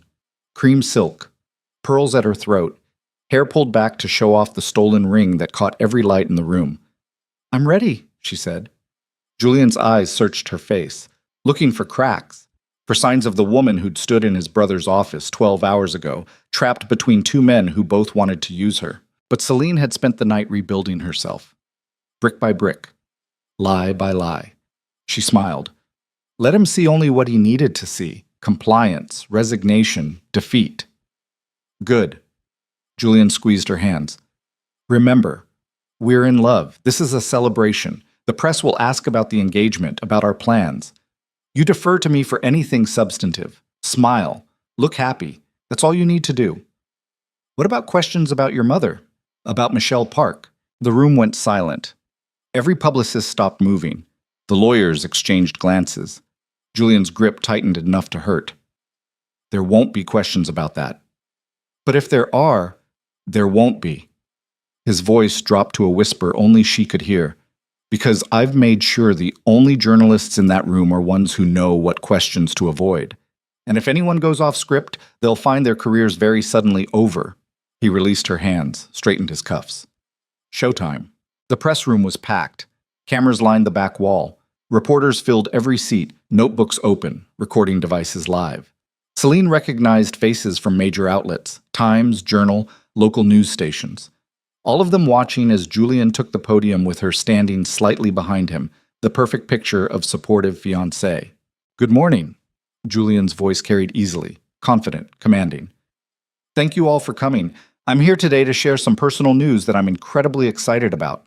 He reached back, took Celine's hand, drew her forward. 6 months ago, I met an extraordinary woman, someone who challenged me, who made me want to be better, who showed me that real strength comes from integrity, not just power. His smile was devastating, convincing. Celine Carter has agreed to be my wife, and I've never been happier. Applause, camera flashes. Celine forced herself to smile, to lean into Julian's side like she belonged there. The questions started immediately. Mr. Choi, how did you two meet? Julian launched into the story they'd rehearsed. The etiquette studio, his nephew needing help. Love at first sight disguised as a business arrangement. It was smooth, polished, almost believable. Miss Carter, what attracted you to Julian? Celine opened her mouth. The script was simple, his kindness, his intelligence, the way he makes me laugh. But the USB drive in her pocket felt like it was vibrating, screaming. His honesty, she heard herself say. Julian is the most honest man I've ever met. Something flickered across Julian's face. Too fast for the cameras to catch. A warning. More questions. Softball ones about wedding plans and honeymoon destinations. Julian answered them all with practiced ease, his hand never leaving Celine's waist. Then a voice from the back. Young, female, unfamiliar. Mr. Choi, there are rumors about your ascension to CEO being connected to your father's declining health. Can you comment on the timing of this engagement? The room went cold. Julian's smile didn't waver. My father's health is a private family matter, but I can tell you that his decision to step down has nothing to do with my personal life. The board has confidence in my leadership. That's all that matters. And what about the allegations of financial irregularities in the transition? Julian's grip on Celine's waist became painful. There are no irregularities. Our accounting is transparent and has been reviewed by independent auditors. Independent auditors who were hired by the Choi family. That's standard practice in any... What about Michelle Park? The name dropped like a bomb. Every camera swung toward the young reporter. A woman in her 20s, standing now, her notebook forgotten. Michelle Park was your girlfriend before Miss Carter. She disappeared 8 months ago under suspicious circumstances. Her mother still doesn't know where she is. Do you have any comment? The publicists moved, fast, trying to end the conference. But Julian raised a hand. Michelle Park chose to leave New York, he said calmly. I helped her start a new life in California. I have the emails to prove it. This has been investigated and resolved. By a detective who received funding from your father's foundation. Julian's mask slipped, just for a second. Celine saw the rage beneath, the calculation. I think we're done here. His voice was ice. Thank you all for coming. He pulled Celine off the stage before anyone could ask another question. The publicists swarmed, creating a human wall between them and the press. Someone was shouting about lawsuits, about reputation damage, about finding out who let that reporter in. Julian didn't speak until they were in the car, alone. The privacy partition raised. Then he turned to Celine with eyes that held murder. Who was that?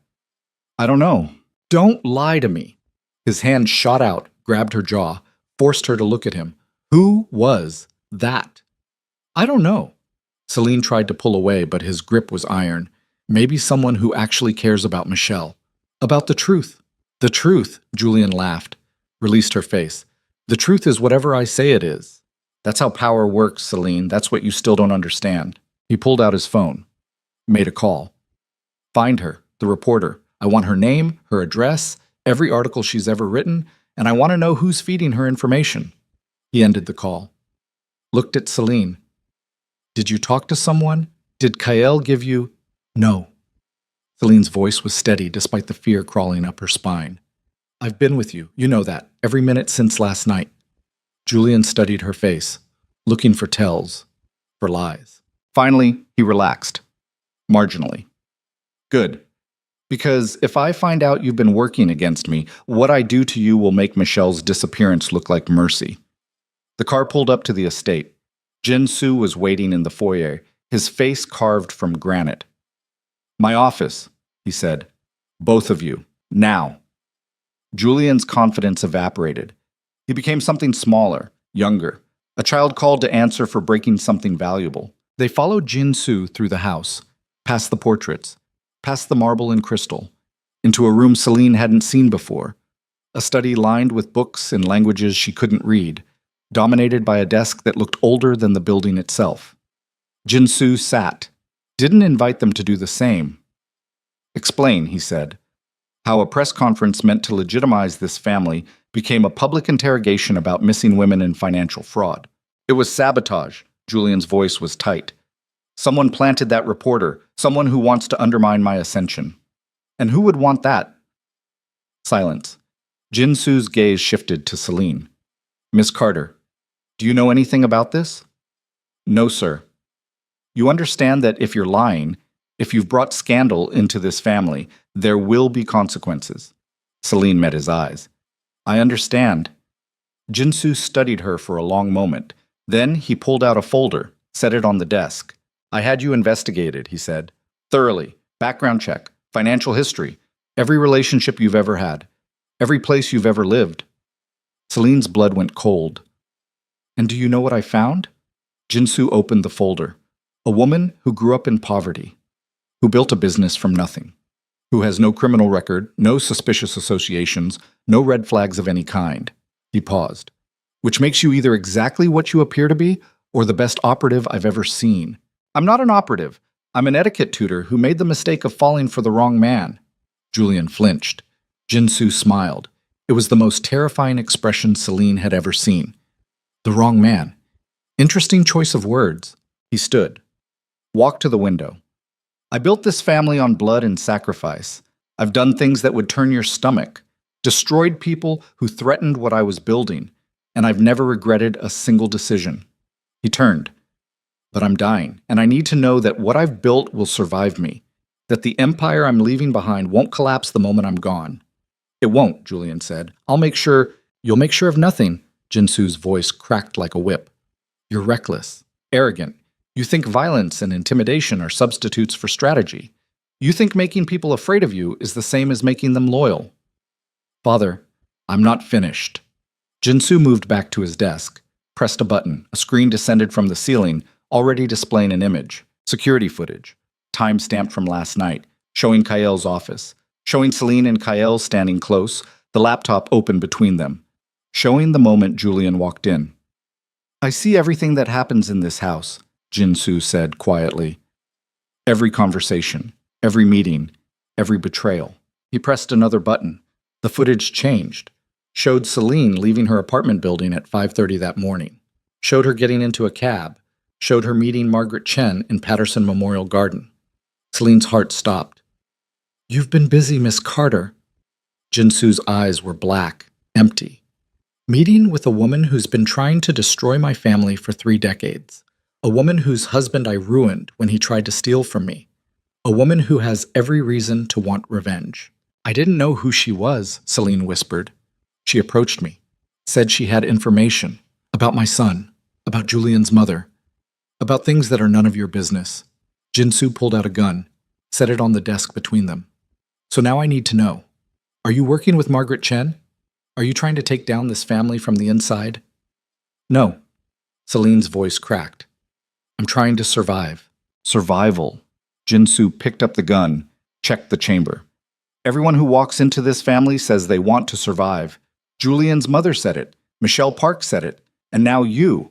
He looked at Julian. How do we know she's not another liability? Julian's face was pale. She won't talk. I'll make sure. You said that about Michelle. Jin-Soo's finger rested on the trigger. And look how that turned out. Celine's mind was racing. The USB drive was still in her pocket. If they searched her, if they found it, she was dead. Not metaphorically, Actually, dead.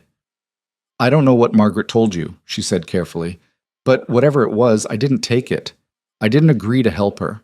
I came back here, to Julian, because I made a choice. What choice? To survive by any means necessary. Celine straightened. Let them see the truth beneath the fear. You're right. I grew up in poverty. I clawed my way out of the projects by learning to read people, to understand what they want and give it to them. That's what I do. That's all I've ever done. She looked at Julian. You wanted someone who could play the perfect fiancé, someone who could smile at investors and make them believe you're legitimate. I can do that better than anyone. And in exchange, Jean Su's voice was flat. In exchange, I get to live. Celine's hands were shaking. She clasped them behind her back. I get security, money, a life that doesn't involve teaching table manners to assholes who think they're better than me because they were born rich. The silence was absolute. Then Jin Su laughed. Set down the gun. Finally, someone honest. He moved to a cabinet, poured 3 glasses of whiskey, handed one to Julian, one to Celine. To survival, he said, and to understanding that in this family, loyalty isn't given, it's bought, and the price is everything you are. They drank. The whiskey burned, going down. Jinsu set his glass aside. Miss Carter, you'll continue to play the role Julian has cast you in. You'll smile. You'll attend events. You'll make this family look legitimate. And in exchange, you'll be compensated, generously. And Margaret Chen is being handled as we speak. Jinsu's smile was terrible. You won't see her again. Celine's stomach dropped. What does that mean? It means you should choose your allies more carefully. Jinsu gestured to the door. Now go, both of you. I have work to do. Julian took Celine's arm. Led her out of the study. His grip was bruising. They were halfway down the hall when Celine pulled free. What's he going to do to her? What he does to everyone who threatens this family. Julian's voice was empty. Margaret Chen is a problem. Problems get solved. You mean she gets killed? I mean she gets solved. Julian grabbed her face, forced her to look at him. And if you have any more secret meetings, any more conversations with people who want to hurt us, you'll be solved too. Do you understand? Celine nodded. She had no choice. Julian released her. Good. Now smile. We have a charity brunch in 2 hours. A lot of important people to impress. He walked away. Celine stood alone in the hallway, her reflection staring back from a dozen gilded mirrors. She looked like a ghost, pale, hollow. A woman who'd just watched her last possible ally get erased. Her phone buzzed. She pulled it out with shaking hands. Unknown number. Margaret is safe, but you need to move faster. They're closing the net. Kyle, Celine typed back. How do I know Margaret's safe? Your father just said, he said what you needed to hear, what Julian needed to hear. Trust me. I don't trust anyone. Smart. But you're going to have to make an exception, because what happens next requires both of us. Celine looked around, making sure no cameras could see her screen. What happens next? Family dinner. Tonight. You, me, Julian, Father, and Eli. It's a test. Father wants to see if you break under pressure. What kind of pressure? The response took a minute to come. When it did, Celine's blood turned to ice, the kind that kills people who fail. The family dinner was set for 7 p.m., formal, the kind where every fork had a purpose and every pause in conversation carried weight. Celine spent the afternoon being prepared like a sacrifice, hair, makeup, a gown in deep burgundy that cost more than her old car. The stylists worked in silence, their hands efficient and impersonal. By the time they finished, she looked like someone else, someone who belonged in marble halls and crystal dining rooms, someone who could marry into the Choi family and not shatter under the weight. Julian picked her up at 6:30, drove her to the estate himself. His mood had shifted again, lighter, almost playful. Like the confrontation in Jinsu's office had never happened. You're going to do great tonight, he said. Father's already impressed with how you handled this morning. The press conference could have been a disaster, but you stayed calm, stayed on script. I didn't have much choice. No, you didn't. Julian's hand found her thigh. But that's the beauty of this arrangement. Neither of us has a choice. We're stuck with each other now. Might as well make the best of it. And after 6 months? After 6 months, we'll see. His smile was sharp. Maybe you'll surprise me. Maybe you'll actually want to stay. Celine said nothing. The USB drive was hidden now, back at her apartment, encrypted and uploaded to cloud servers that would auto-release to journalists if she didn't check in every 12 hours. It was the only insurance she had, the only thing keeping her alive. The estate looked different at dusk. The white stone caught the dying light, turned it golden, beautiful, like a painting of something that had never actually existed. Inside, the dining hall had been set for 5. Intimate. No staff hovering, just family. Jinsu sat at the head, Kael to his right, Eli to his left, the boy looking smaller than ever in a suit that swallowed him whole. Miss Carter. Jinsu stood when she entered. The gesture was courtly, old-fashioned, completely at odds with the man who'd put a gun on his desk that morning. Please, sit. Celine took the chair beside Julian, across from Kael. Their eyes met. He gave nothing away. Eli stared at his plate, didn't look up. I thought we should have a proper family meal, Jinsu said as servers appeared with the first course. Now that Celine is officially joining us, it's important that she understands how we operate. How do you operate? Celine asked. Jinsu smiled. We're honest with each other. Within these walls, we don't perform. We don't lie. We speak truth, no matter how ugly. That's a nice philosophy. It's not philosophy. It's survival. Jinsu tasted his soup. Julian, tell Celine what you did to secure the board's confidence. Julian's jaw tightened. Father, tell her. Silence. Then Julian set down his spoon. I created leverage, found information on each board member that they'd prefer to keep private, made sure they understood that voting against my ascension would be unwise. You blackmailed them, Celine said. I ensured their loyalty. Same thing, Jinsu turned to Kael. And you? What have you done to undermine your brother? Kael's expression didn't change. I've documented every illegal transaction, every bribe, every threat, built a case that could put him in prison for 30 years. And yet you haven't released it. Why? Because I'm trying to save the family, not destroy it. Jinsu laughed. You're trying to save yourself. You think if you can expose Julian, I'll name you successor instead. But you're wrong. He looked at Celine. Your turn. What are you hiding? Celine's heart hammered. Nothing. Everyone's hiding something. Jinsu's eyes were sharp. Kael is hiding evidence. Julian is hiding bodies. What are you hiding, Miss Carter? The USB drive screamed from miles away. The files, the proof, the weapon she'd been given by a woman who might already be dead. Fear, Celine said quietly. I'm hiding the fact that I'm terrified every second I'm in this house, that I know I'm trapped, that I understand if I make one wrong move, I'll disappear like Michelle Park. The table went silent. Eli looked up for the first time. His eyes were old, knowing. Finally! Jinsu raised his glass. Truth. That's all I ask. That's all any of us should ask. He drank. The problem with lies is they require maintenance. You have to remember what you said, who you said it to, build structures to support the fiction. But truth? Truth is simple. Truth is clean. Then tell me the truth, Celine said. What happened to Julian's mother? Julian's hand slammed on the table. Don't. The brakes on her car failed, Jinsu said calmly. She was driving too fast, lost control, died on impact. That's the official story. What's the truth? Jinsu set down his glass. The truth is she wanted to take my sons and leave, wanted to destroy everything I'd built because she'd developed a conscience. So I gave her a choice.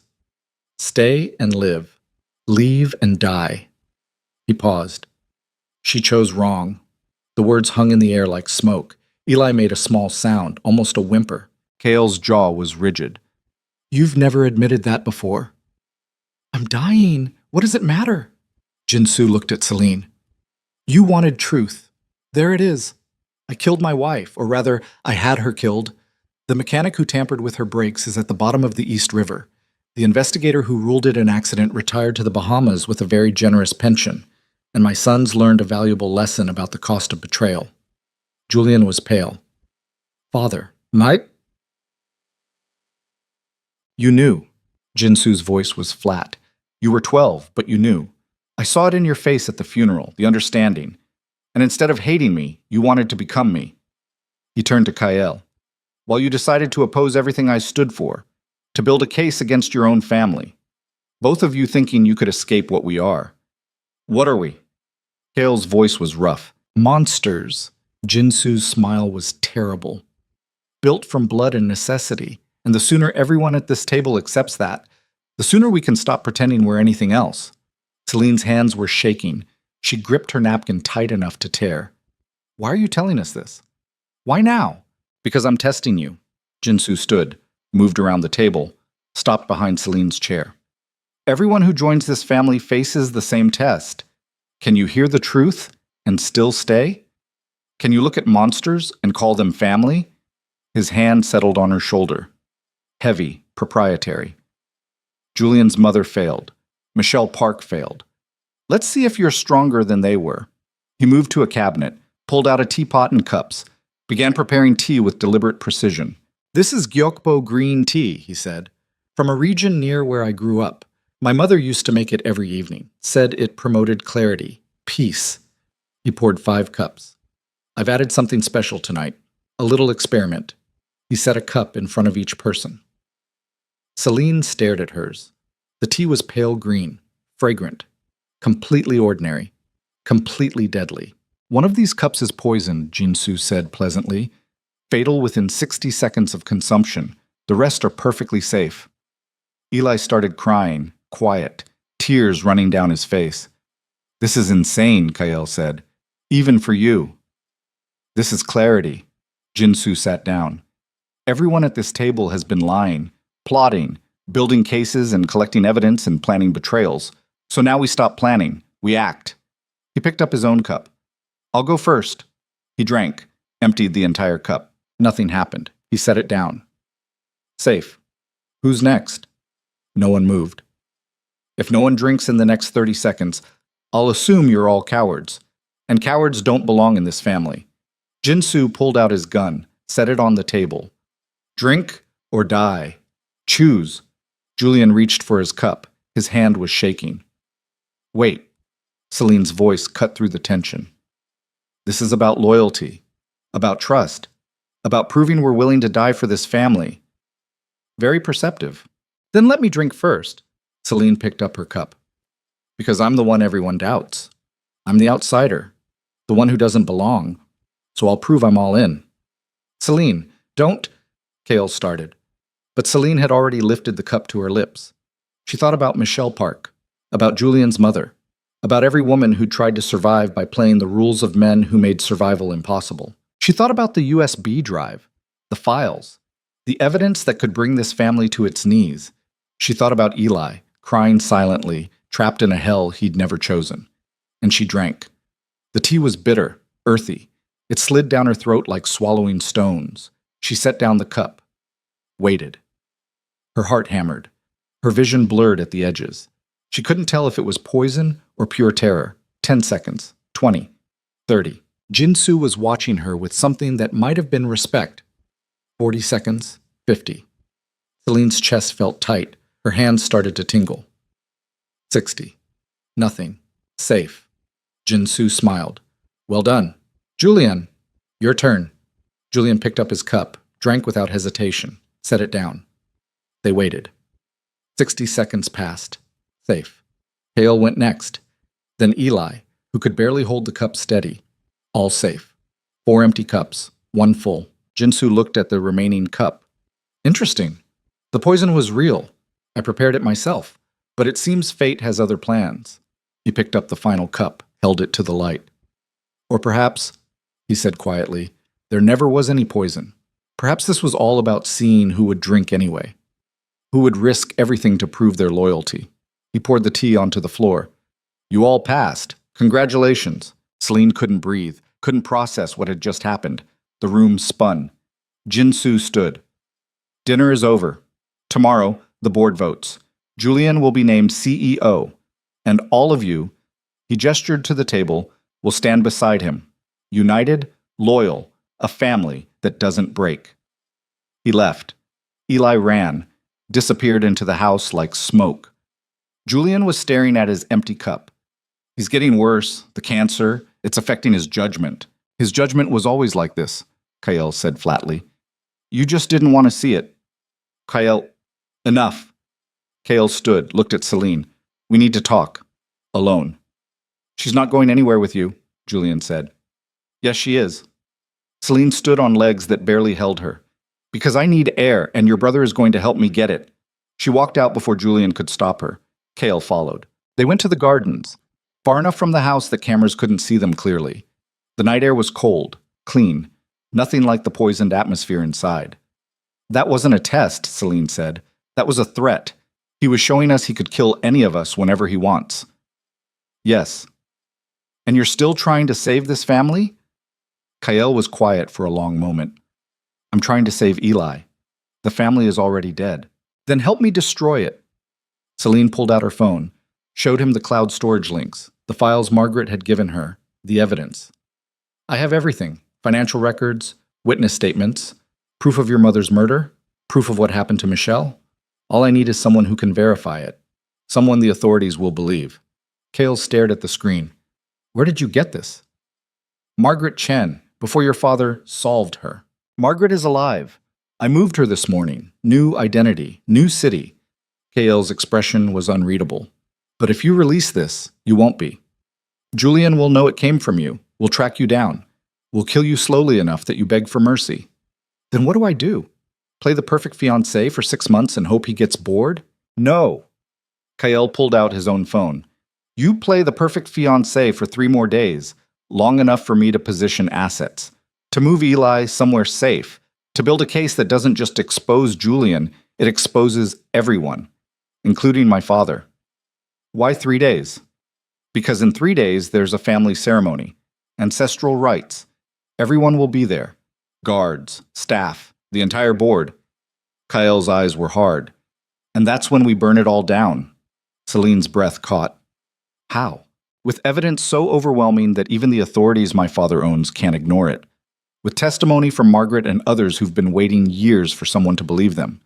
With you standing in front of cameras telling the world exactly what this family is. I'll be killed. Probably, but you'll take them with you. Cale stepped closer. Or you can run. Right now. I'll help you disappear. Give you money, new identity. You'll never have to see Julian again. And Eli stays trapped, like he's been trapped his whole life. Celine closed her eyes. Thought about the boy playing chess alone. About his mother who'd disappeared into away. About all the people the Choi family had destroyed because they could. She thought about the girl she'd been. Growing up in the Patterson houses, learning that the world didn't protect people like her.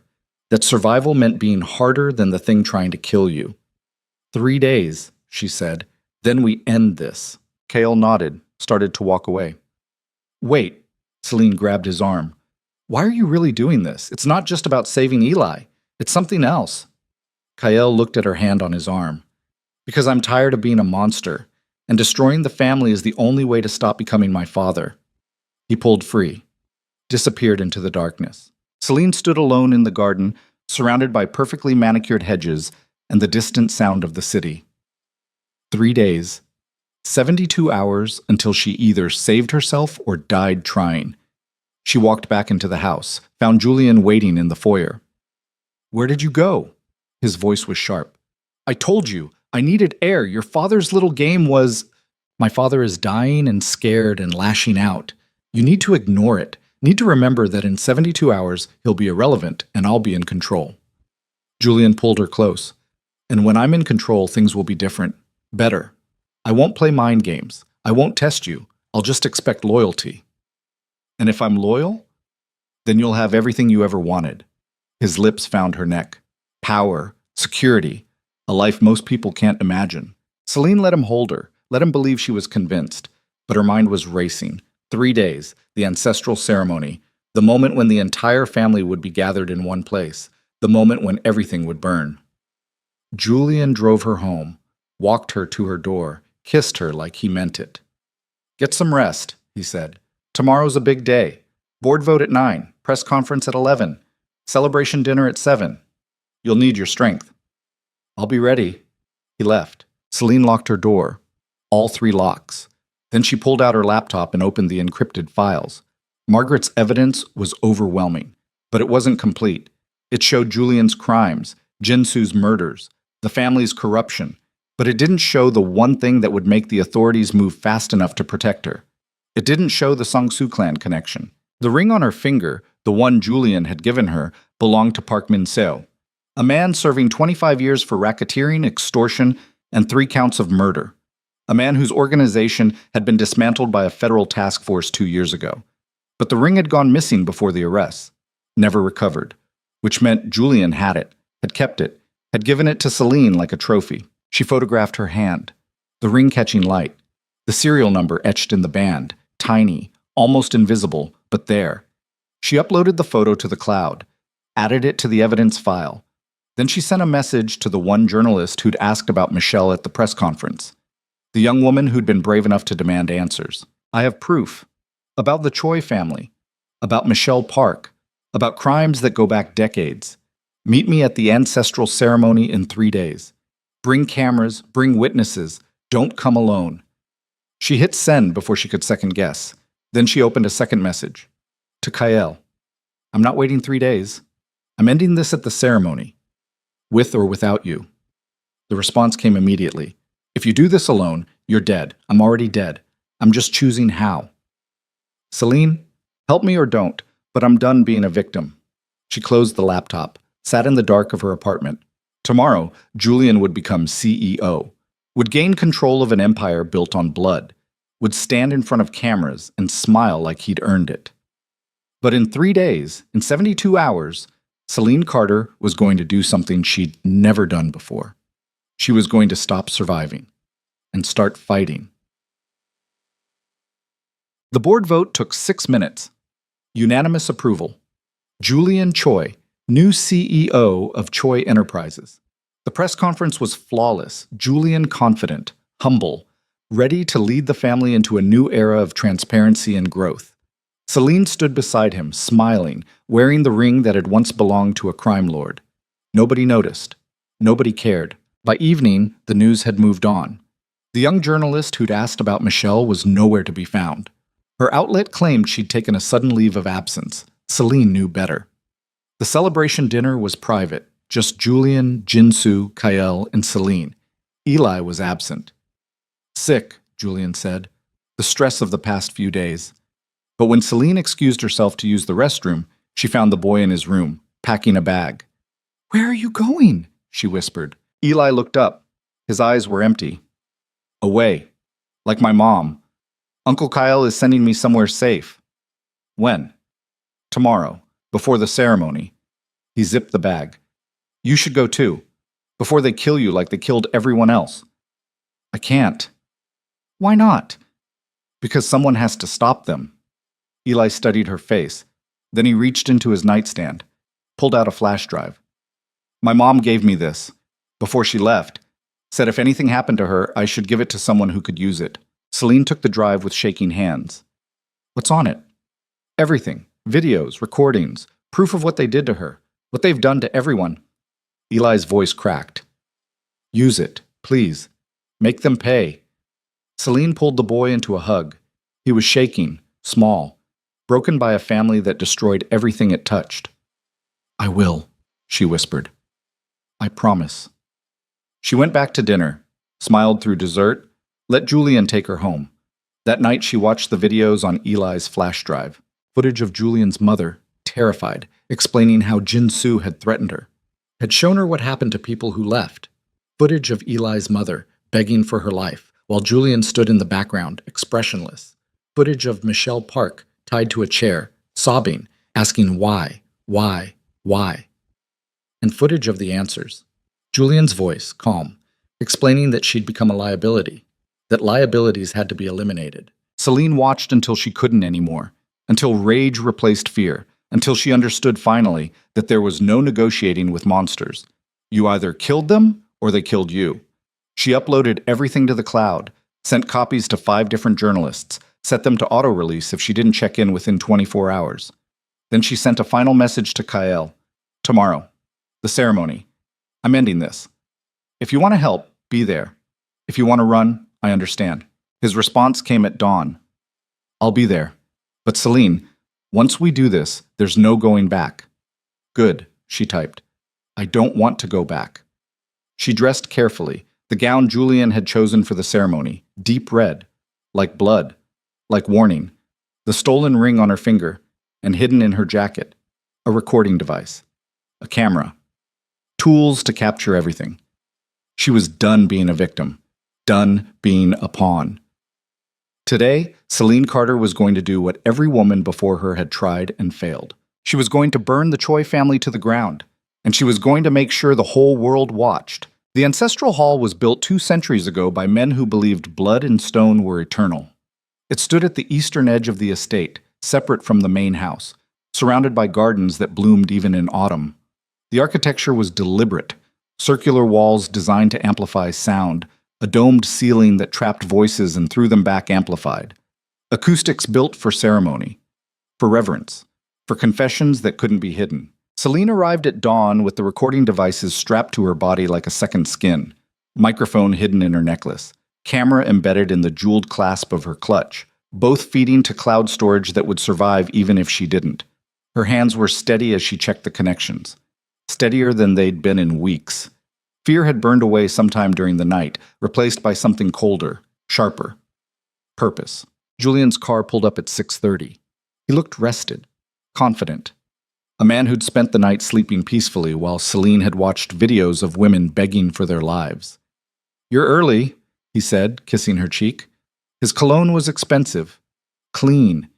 It made her want to vomit. "I wanted to make sure everything was perfect." "It will be. Father's already inside making preparations.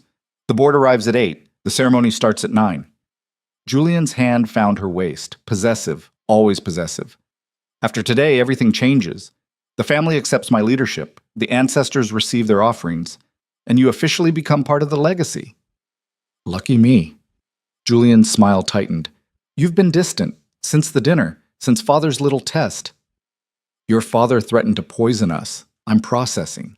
He was making a point about loyalty. Julian's grip tightened. "A point you seem to have missed, because Kael tells me you've been asking questions about my mother, about Michelle, about things that are none of your business." Celine's pulse kicked up, but she kept her voice level. "Kael's lying." "Is he?" Julian pulled her closer, close enough that she could see the gold flecks in his eyes, the emptiness beneath. "Because I'm starting to think my brother was right about you, that you're not here to help me. You're here to destroy me. If I wanted to destroy you, I'd have gone to the police. The police don't scare me. I own half of them." Julian's thumb pressed against her pulse point, feeling her heartbeat, counting the lies. "But betrayal? That scares me. Because betrayal means I misjudged you, and I hate being wrong." Celine met his eyes, let him see truth mixed with fear in exactly the right proportions. "I'm not betraying you. I'm terrified of you. There's a difference." Julian studied her face for a long moment. Then he released her. "Good. Stay terrified. It keeps you smart." He checked his watch. "I need to help Father. You stay here. Greet the board when they arrive. Smile. Look like you belong." He walked toward the hall. Celine waited until he was inside. Then she pulled out her phone, sent a text to the journalist. "It's happening. Get here. Back entrance. Bring backup." The response came immediately. "We're 10 minutes out. Stay safe." Celine pocketed the phone, looked at the ancestral hall, white stone glowing in the early light, windows designed to let ancestors watch the living, doors carved with symbols of protection that had never protected anyone. She walked to the back of the building, found Kael waiting in the shadows. "Eli's safe," he said without preamble. "Across state lines, new identity. He'll never see this family again." "Good. The evidence you uploaded, I verified it. Sent copies to federal prosecutors I trust. They're moving on warrants now, but it'll take time, hours, maybe days." Kael's expression was granite. "We need to keep Julian and Father here, keep them talking, keep them visible until the authorities arrive." "That's the plan." "It's a suicide plan." Kael grabbed her arm. "Once Julian realizes what you've done, he'll kill you. Not metaphorically. He'll put a bullet in your head and dump your body where no one will ever find it. Then you'll have to stop him." "I can't stop him and protect you at the same time." Celine pulled her arm free. "I'm not asking you to protect me. I'm asking you to make sure he doesn't run. That when the federal agents arrive, they find him here, surrounded by witnesses, with no way to lie his way out. And if he kills you before they get here, then make sure my death means something." Celine's voice was hard. "Make sure the evidence sticks. Make sure everyone knows what this family is." Kael was quiet. Then he nodded. "The ceremony has 3 parts. Offerings to the ancestors, speeches from family elders. Then the new leader receives the family seal. That's when Julian will be most vulnerable, when he's standing in front of the entire board, accepting power. That's when you move. Move how? However you need to. Kyle pulled out a small device, pressed it into her palm. Panic button. Triggers an alarm that'll bring security running. Use it if things go wrong. Things are already wrong. Then use it when they get worse. Kale looked toward the hall. I need to go inside, play my role, but Celine, he turned back. What you're doing? It's brave, stupid, but brave. Brave and stupid. Story of my life. He almost smiled. Then he was gone, disappearing into the hall through a side entrance. Celine stood alone. Checked her recording devices one last time. Made sure the camera was capturing. Made sure the microphone was live.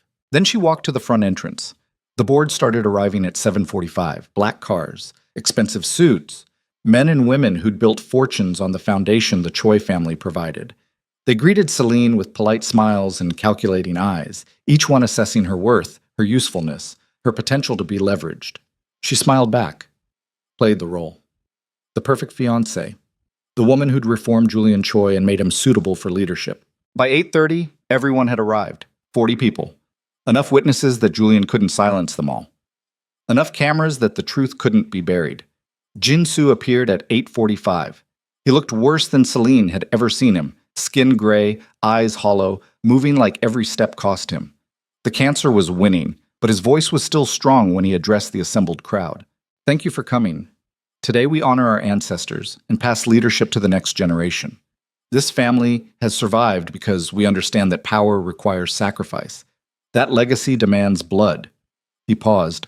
My son Julian will lead us into the future, and I expect each of you to support him as you've supported me. Polite applause. Murmurs of agreement.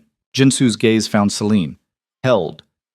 We also welcome a new member to our family, Celine Carter, a woman who has proven her loyalty through trial and adversity. She will stand beside my son as he rebuilds what I've created. More applause. Celine felt the weight of every eye, every judgment. Julian appeared beside her, took her hand. Shall we? They entered the ancestral hall together. The interior was breathtaking. Circular walls rising 3 stories, windows filtering morning light into columns of gold. At the center, an altar covered in offerings, fruit, flowers, incense burning in elaborate holders. And behind the altar, portraits of the dead. Generations of Choi family members staring down with expressions that range from pride to warning. Julian's mother was there, young, beautiful, frozen in a moment before she'd tried to escape. The crowd filed in, took seats in concentric rings around the altar. Jin-soo stood at the center. Kale to his right, Julian to his left, and Celine, standing slightly behind where fiancés were supposed to stand. Supportive, silent, decorative. The ceremony began. Jin-soo spoke in Korean first, long passages that Celine couldn't understand but felt in the way the room's acoustics amplified every syllable. Then he switched to English. We gather to honor those who came before, who built this family from nothing, who sacrificed everything so we could stand here in power and wealth. He lit incense. The smoke rose in spirals. We offer gratitude. We offer respect. We offer our continued commitment to the legacy they created.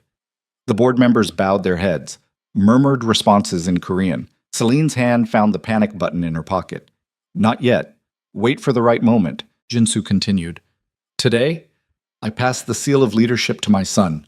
Julian Choi will carry our family forward, will protect our interests, will ensure that the sacrifices of the past are not wasted. He pulled out a small box, opened it. Inside was a ring, gold, carved with symbols Celine didn't recognize, the family seal. Julian stepped forward, knelt before his father. Do you accept this responsibility? Jin-soo's voice echoed. Do you swear to protect this family above all else? To sacrifice anything, anyone, who threatens what we've built? I do. Julian's voice was steady. Do you understand that this power comes with a price? That leadership means making choices others cannot? That blood will be required? I understand. Jin-soo placed the ring on Julian's finger. Then rise. As the new head of the Choi family, Julian stood, turned to face the board. His smile was triumphant. That's when Celine moved. She stepped forward, into the space between Julian and the altar, Every head turned. I have something to say. Her voice carried in the circular room, amplified, impossible to ignore. Julian's smile froze. Celine, not now. Yes, now. She pulled out her phone. Because everyone here deserves to know the truth about the man they're following, about the family they're supporting. Jinsu's expression went cold. Miss Carter, this is not the time. This is exactly the time. Celine's hands were steady. Because you just asked Julian if he'd sacrifice anyone who threatens this family. And I want everyone to know what that sacrifice looks like. She pressed play on her phone. Eli's flash drive, the videos. Michelle Park's voice filled the hall, terrified, begging, asking why. And Julian's response, calm, clinical. Because you became a liability. The room went silent. Every board member staring at the phone, at Julian, at the truth playing out in real time. That's fabricated. Julian's voice was sharp. Deepfake, AI generated. She's trying to sabotage. There's more. Celine pulled out a second phone. Margaret's evidence. Financial records showing money flowing from Choi accounts to offshore holdings, to shell corporations, to the mechanic who tampered with the brakes on Julian's mother's car. Jinsu moved fast, faster than a dying man should be able to. His hand shot out, grabbed Celine's wrist, crushed the bones together until she dropped both phones. Enough! His voice was thunder. You've made a terrible mistake. Have I? Celine didn't flinch, didn't try to pull away. Because federal agents are on their way here right now, with warrants, with evidence, with testimony from witnesses you thought you'd silenced. She looked at the board members. Everyone in this room is about to be implicated in conspiracy, racketeering, murder. Unless you leave, right now, and cooperate with the investigation. Chaos erupted. Board members standing, shouting, pulling out phones, some heading for exits. Julian grabbed Celine, slammed her against the altar hard enough that her vision sparked. What did you do? I ended you. Blood trickled from her split lip. I gave prosecutors everything. Videos, financial records, testimony. Enough to put you away for life. Julian's hand found her throat, squeezed. Then you just signed your death warrant. Maybe. Celine's vision was tunneling, going dark. But I'm taking you with me. Cale's voice cut through the chaos. Let her go. Julian didn't release his grip. Stay out of this, brother. I said let her go. Cale had a gun, trained on Julian's head. Now. Julian's fingers tightened. Celine couldn't breathe, couldn't think. The room was spinning. Then Jinsu spoke. Julian, release her. She's destroying us. She's already destroyed us. Jinsu's voice was tired, defeated. The moment she uploaded that evidence, we were finished. Killing her now just adds another body to the count. Julian's hand opened. Celine collapsed, gasping, her throat on fire. Jinsu looked at the board members still in the room. Leave, all of you. Cooperate with the investigation. Claim ignorance. Save yourselves. He turned to Kael. Take Celine. Get her out of here before your brother does something we can't undo. Father, go! Jinsu's roar echoed. Both of you, now! Cale grabbed Celine's arm, pulled her toward the exit, but Julian moved faster. He had a gun. Celine didn't see where it came from, didn't see him draw, just heard the shot that shattered the silence. Cale went down, blood spreading across his shoulder. No one leaves. Julian's voice was empty, mechanical. Not until I understand exactly what's been done, what's been said, what needs to be cleaned up. Celine dropped beside Kael, pressed her hands against the wound. Blood pulsed between her fingers. Too much blood. You shot your own brother, she whispered. He betrayed the family. Julian's gun swung toward her. Just like you. Just like everyone who thought they could destroy us and walk away. Sirens cut through the air. Distant but getting closer. Federal agents. Finally. Julian heard them too. His expression shifted, calculated. We have maybe 5 minutes before they breach the gates. 5 minutes to control the narrative. There is no narrative. Celine's voice was hoarse. They have everything. Every crime. Every murder. It's over. It's never over. Julian grabbed her hair, yanked her head back, put the gun against her temple. Because the only evidence they have is on devices they haven't seized yet. Servers they haven't accessed. And if those servers were to suddenly crash, if that evidence were to disappear, then it's just allegations, conspiracy theories, nothing they can prove. I have backups. Where? Celine smiled, blood on her teeth. Everywhere. Cloud storage, email drafts, physical copies with 3 different journalists. Kill me, and they auto-release. You'll be on every news channel by tonight. Julian's finger tightened on the trigger. You're bluffing. Test me. The sirens were louder now, maybe 2 minutes out. Jinsu moved to the altar, sat down heavily. It's done, Julian. Accept it. We're finished. No. Julian's voice cracked. No. I won't let some project's girl with a conscience destroy everything you built, everything I've worked for. Then what's your plan? Jinsu's laugh was bitter. Shoot her? Shoot the agents when they arrive? Start a war you can't win? I can control this. I just need time. There is no time. Kale's voice was weak but steady, blood pooling beneath him. It's over. Let her go. Turn yourself in. Maybe you'll survive prison. I won't survive prison. They'll kill me within a week. Sangsu clan. Rivals. Everyone I've destroyed coming for revenge. Julian's hand was shaking. The gun pressed harder against Celine's skull. So if I'm going down, I'm taking everyone with me. The main doors burst open. Federal agents in tactical gear. Weapons drawn. Shouting commands that echoed in the circular room. Drop the weapon. Drop it now. Julian didn't move. His arm locked around Celine's throat, gun still against her head. Stay back. His voice was ragged. Stay back or I kill her. The agents fanned out. Red laser sights painting Julian's chest. There's no way out. Release the hostage and surrender. There's always a way out. Julian started backing toward a side entrance, dragging Celine with him. You want to negotiate? Fine. Clear the hall. Give me a car. Safe passage to the airport, or I paint these walls with her brain. Celine's vision was graying, his arm crushing her windpipe. She couldn't breathe, couldn't speak, but she could move. Her hand found the panic button still in her pocket. Pressed it. Nothing happened. No alarm, no cavalry, just Julian's laugh against her ear. Did you really think I'd let you keep a working panic button? I switched it out yesterday, while you were sleeping. His breath was hot, rancid. I knew you'd try something, knew you couldn't be trusted, so I prepared. The agents were talking, negotiating, trying to de-escalate, but Julian was backing toward the exit, step by step, dragging Celine with him. Kale tried to stand, collapsed, too much blood loss. Jinsu just watched, his expression unreadable. They reached the side door. Julian kicked it open. Bright sunlight flooded in, and standing in that sunlight was a woman Celine had never seen before. Young, Asian, holding a camera. The journalist. Julian Choi, she said clearly, camera rolling. Do you have any comment on the murder of Michelle Park? On the death of your mother? On the charges of racketeering and conspiracy? Julian's grip loosened, just for a second, just enough. Celine drove her elbow back, into his ribs. Felt something crack. Julian's gun swung toward the journalist. The federal agents fired. 3 shots, maybe 4. Celine couldn't tell. She was falling. Julian's body collapsing on top of her, blood everywhere, hot, sticky. She couldn't tell if it was his or hers. Hands pulled her free, agents shouting, someone checking her pulse. She pushed them away, crawled to where Kael lay. You're alive, she gasped. Don't you dare die. Wasn't planning on it. Kael's smile was weak. Did we win?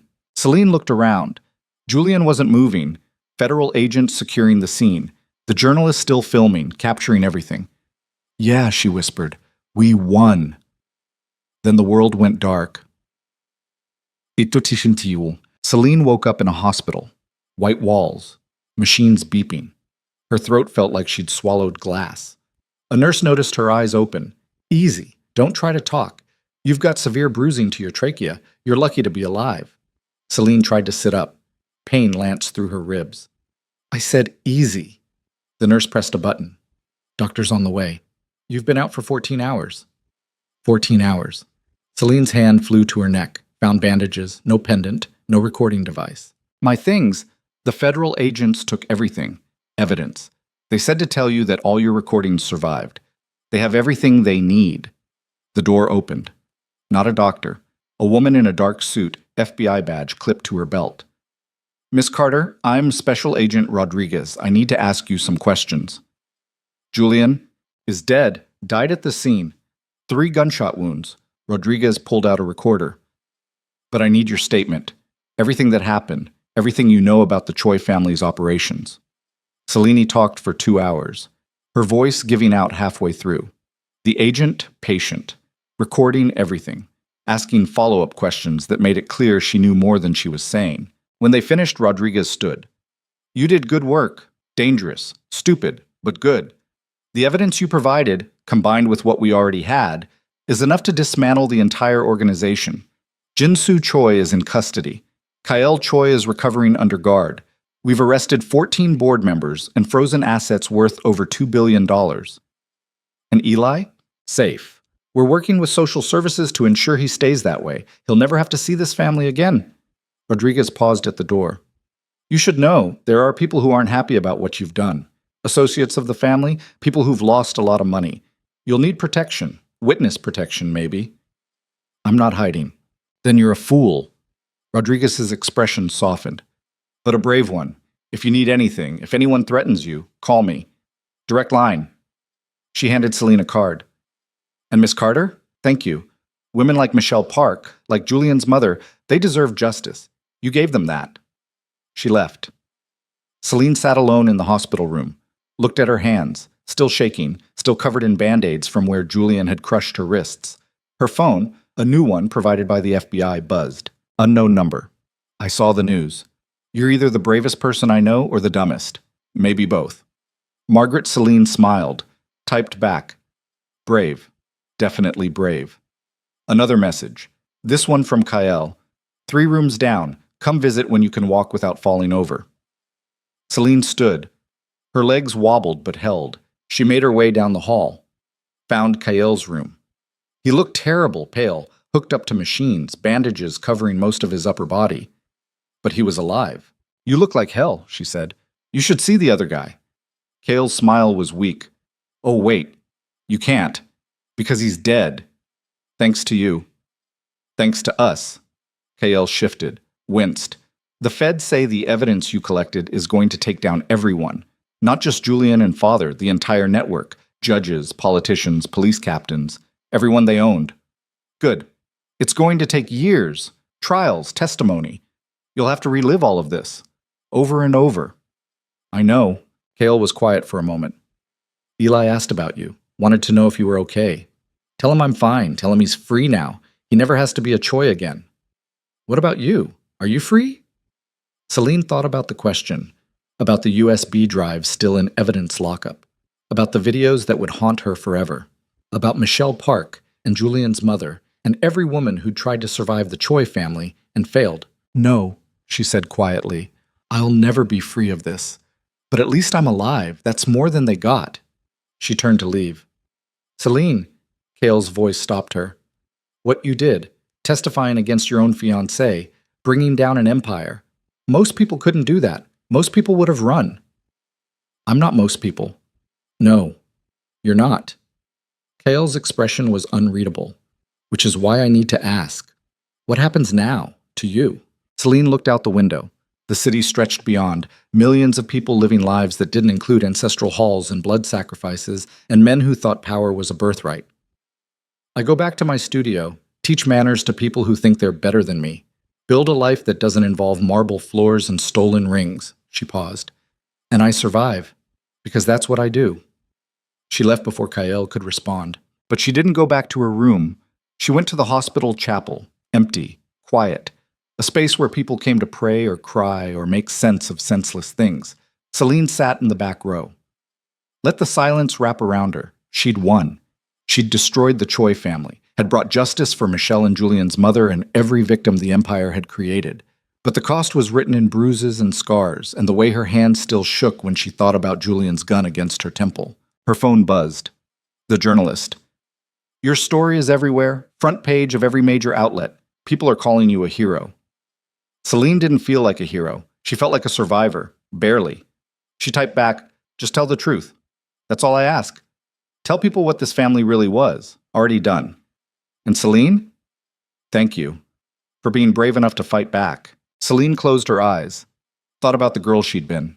Growing up in the Patterson houses. Learning that the world didn't protect people like her. That girl had survived by being invisible.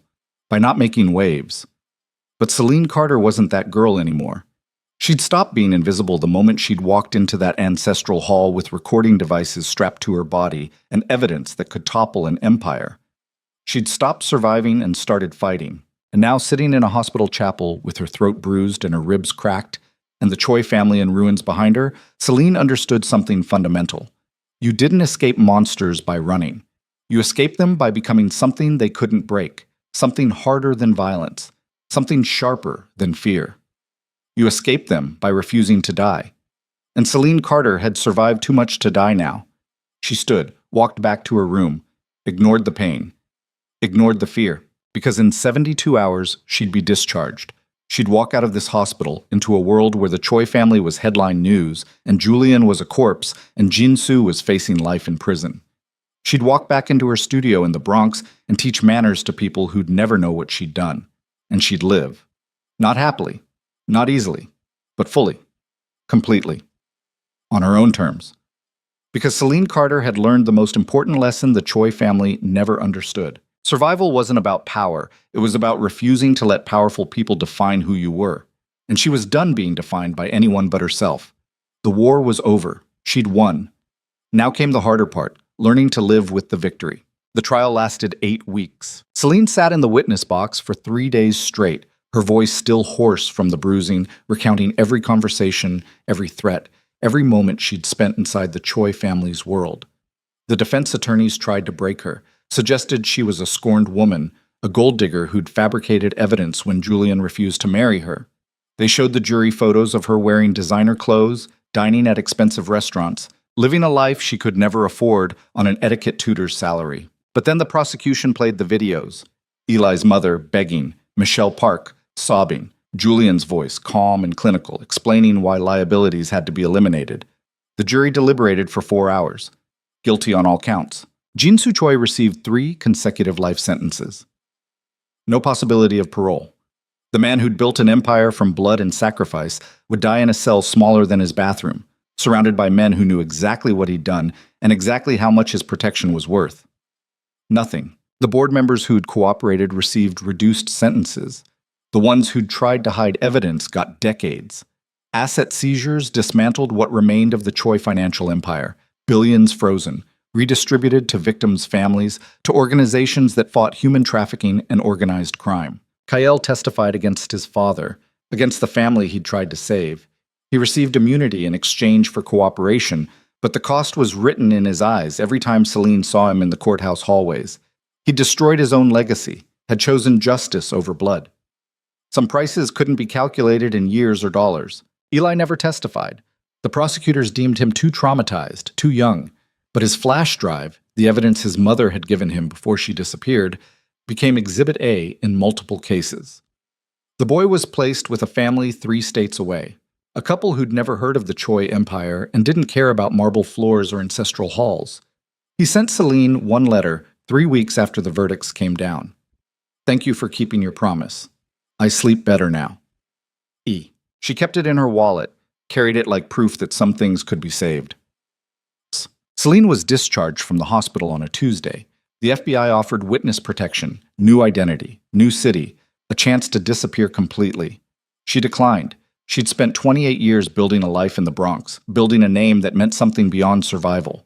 She wasn't going to let the Choi family take that from her too. But walking back into her studio apartment felt like walking into a mausoleum. Everything was exactly as she'd left it. The laptop on her kitchen table, the dress Julian had bought her hanging in the closet, the diamond pendant he'd given her sitting in a jewelry box she couldn't bring herself to open. Evidence. All of it.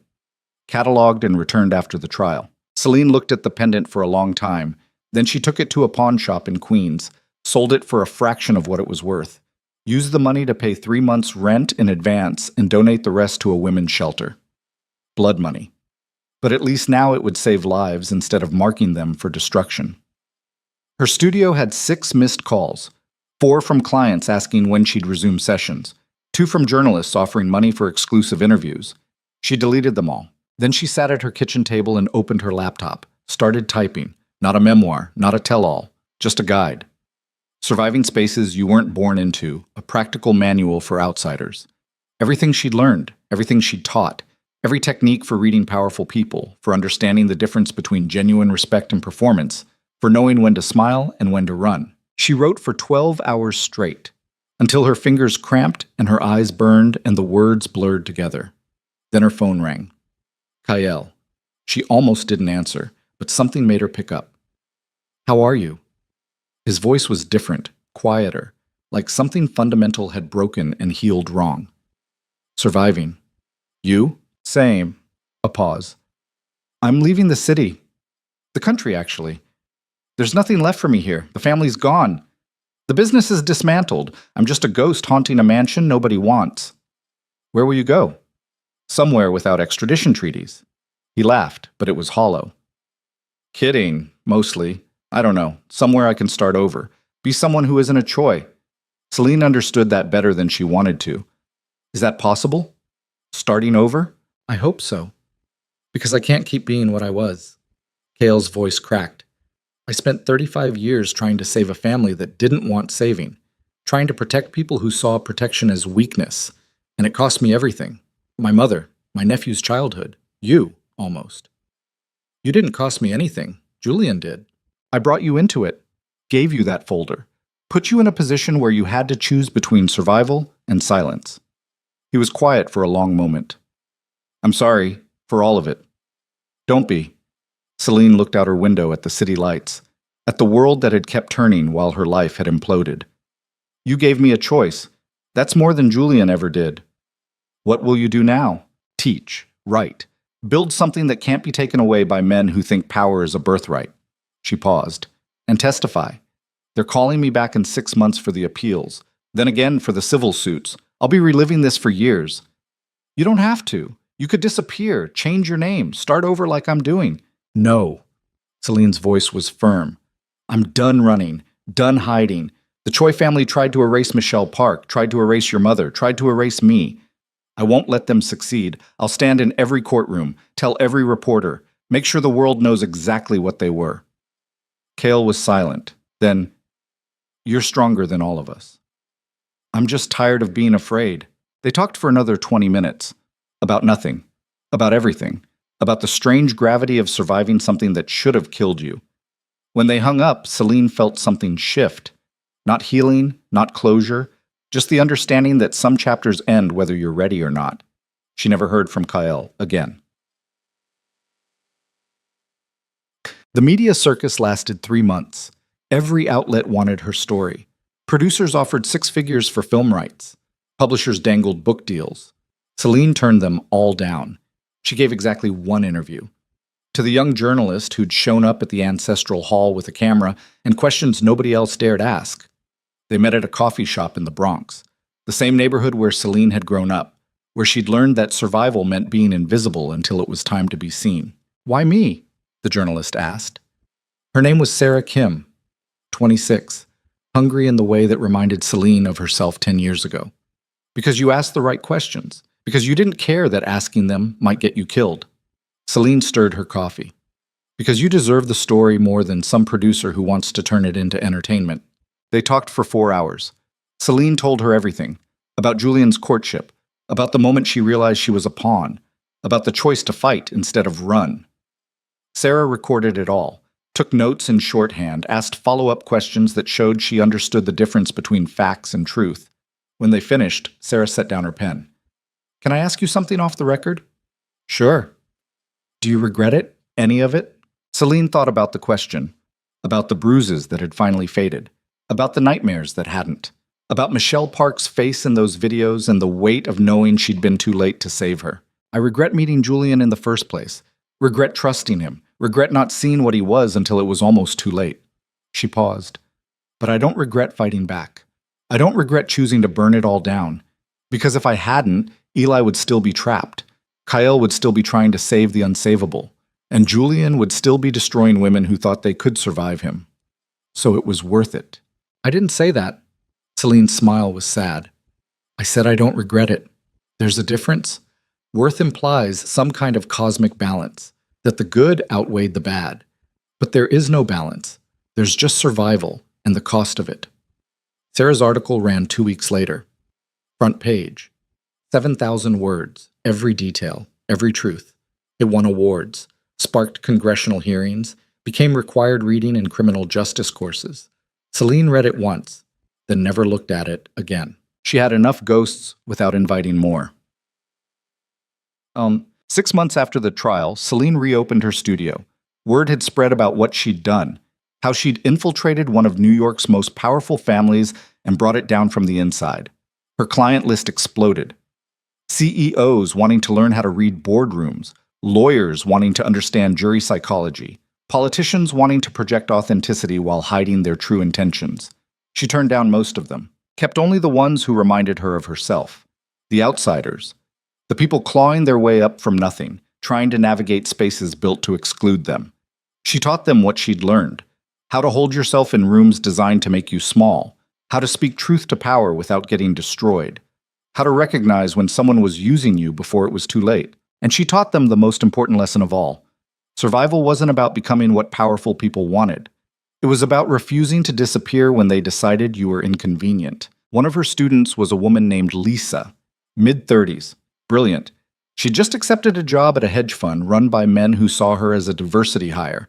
She came to Celine's studio every Tuesday, learning how to command respect in meetings, how to push back without seeming aggressive, how to build alliances in hostile territory. After their 5th session, Lisa asked the question everyone eventually asked. Was it worth it, taking down the Choi family? Celine had answered this question a dozen times, to journalists, to prosecutors, to herself in the mirror at 3 a.m. when the nightmares wouldn't stop. But Lisa deserved honesty. It cost me everything, Celine said. My sense of safety, my ability to trust people, my belief that doing the right thing leads to happy endings. She paused. But it also gave me something I'd never had before. Proof that I could survive the worst thing I could imagine, that I could walk into hell and walk back out. And that's enough? Some days. Celine's smile was tired. Some days it has to be. Lisa nodded, didn't push further. That night, Celine got a message from an unknown number. The cemetery. Midnight. Come alone. Every instinct screamed trap. Every survival mechanism she'd built told her to delete the message, call the FBI, hide. But she'd learned something about herself in the Choi family's ancestral hall. She'd learned that hiding just delayed the inevitable. So she went.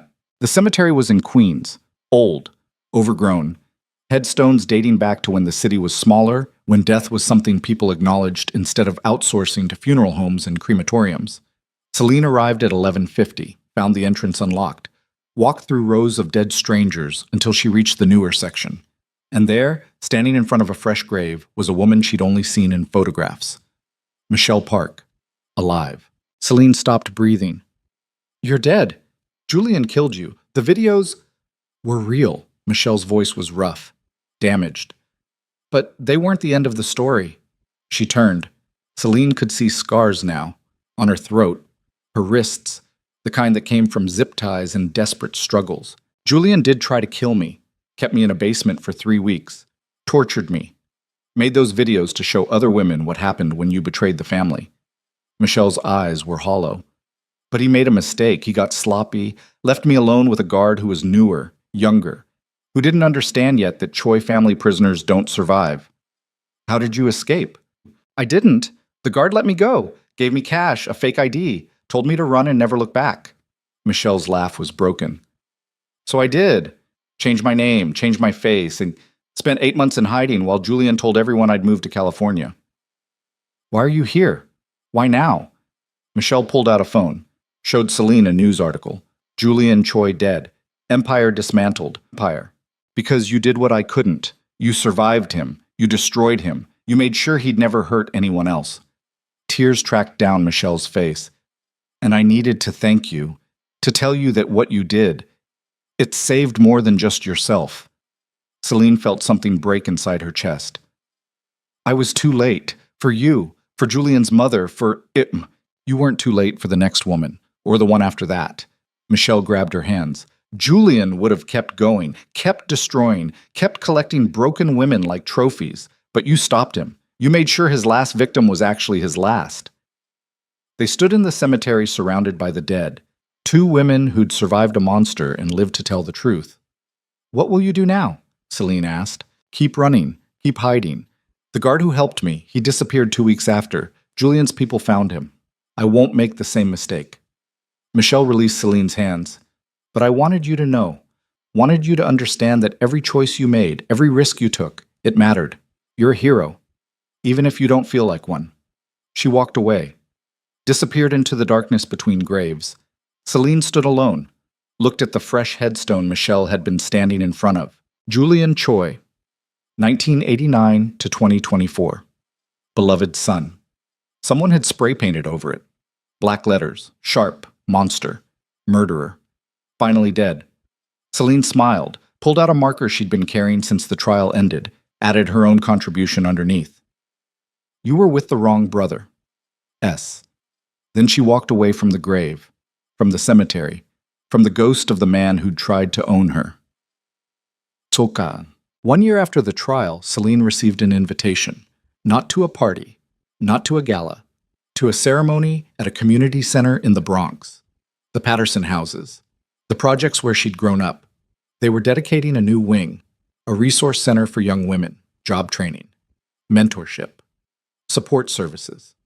The Michelle Park Memorial Center, funded by the seized Choi assets, built on the foundation of blood money turned into second chances. Celine attended, stood in the back while city officials gave speeches about justice and redemption and the importance of supporting vulnerable communities. Then they called her to the stage. Celine Carter, the director said, showed us that courage isn't about being fearless. It's about being terrified and fighting back anyway. This center exists because she refused to be silent, because she chose to burn down an empire rather than let it destroy one more woman. Applause, cameras, people crying. Celine looked out at the crowd, saw young women from the projects, girls who looked like she'd looked at 16, angry, scared, trying to figure out how to survive a world that didn't want them to succeed. She thought about what to say, about inspiring speeches and hopeful messages. But inspiration was a lie. Hope was a luxury, so she told them the truth. I'm not a hero, I'm someone who got lucky, who had resources and allies and a recording device at exactly the right moment. Her voice was steady. But I'm also someone who grew up right here, who learned young that the world doesn't protect girls like us, that we have to protect ourselves. She paused. Let them see the scars on her throat, the marks that would never fully fade. What I learned fighting the Choi family is this. Powerful people count on us being too scared to fight back. They count on us believing we're too small, too weak, too poor to matter. And sometimes they're right. Sometimes we are too small, too weak. She looked at the young women in the front row. But sometimes we're just smart enough and angry enough and desperate enough to burn their whole world down. And that's when we win. The applause was different this time, harder, knowing. After the ceremony, a girl approached her. 15, maybe 16. Hood up, eyes wary. You really took down a whole crime family? She asked. I really did. Weren't you scared? Every second. But you did it anyway. I did it anyway. Celine looked at the girl, saw herself, saw every woman who'd ever had to choose between dignity and survival. Because being scared is normal. Letting fear stop you from fighting back, that's how they win. The girl nodded, didn't say anything else, just walked away. But Celine saw her later, signing up for programs at the center, asking questions about job training, starting the long crawl toward a life that didn't involve choosing between bad options and worse ones. One girl. One life. One chance. It wasn't enough to balance the scales. Nothing could balance the scales, but it was something. Back. 2 years after the trial, Celine got a package with no return address. Inside was a book, The Rise and Fall of the Choi Empire, an oral history. Sarah Kim's name was on the cover, published by a major house, already a bestseller. Celine opened to a random page, found herself staring at a photo she'd never seen before. Her and Julian at a charity gala, his arm around her waist, both of them smiling. She looked happy. He looked triumphant. The caption read, 3 weeks before Celine Carter would bring down one of New York's most powerful families. She flipped through the book, saw interviews with federal agents, prosecutors, survivors, saw timelines of the family's crimes, saw photos of Michelle Park and Julian's mother and Eli's mother. And at the end, in the acknowledgments, Sarah had written, to Celine Carter, who showed us that sometimes the only way to survive monsters is to become something they can't break.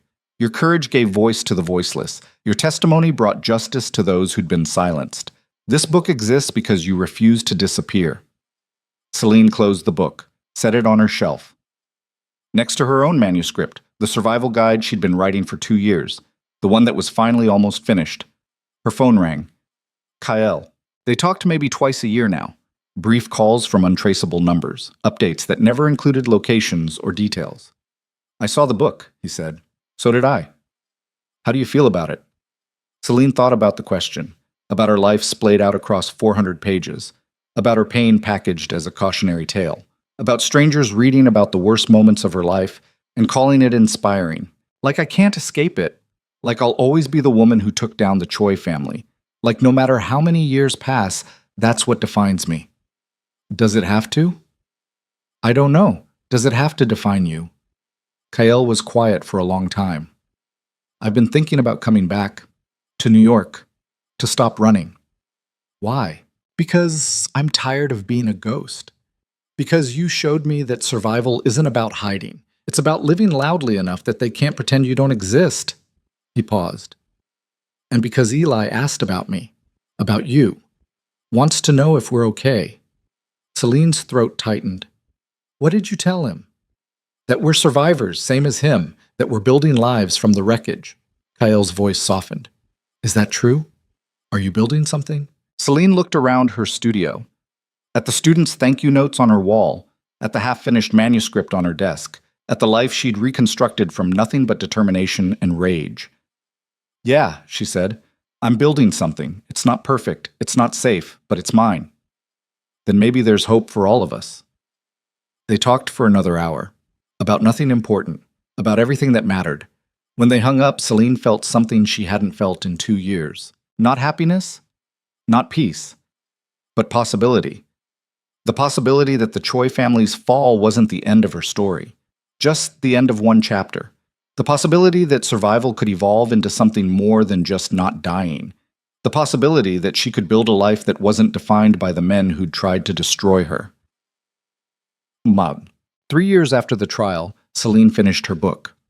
Surviving Spaces You Weren't Born Into was published by a small press that specialized in practical guides for marginalized communities.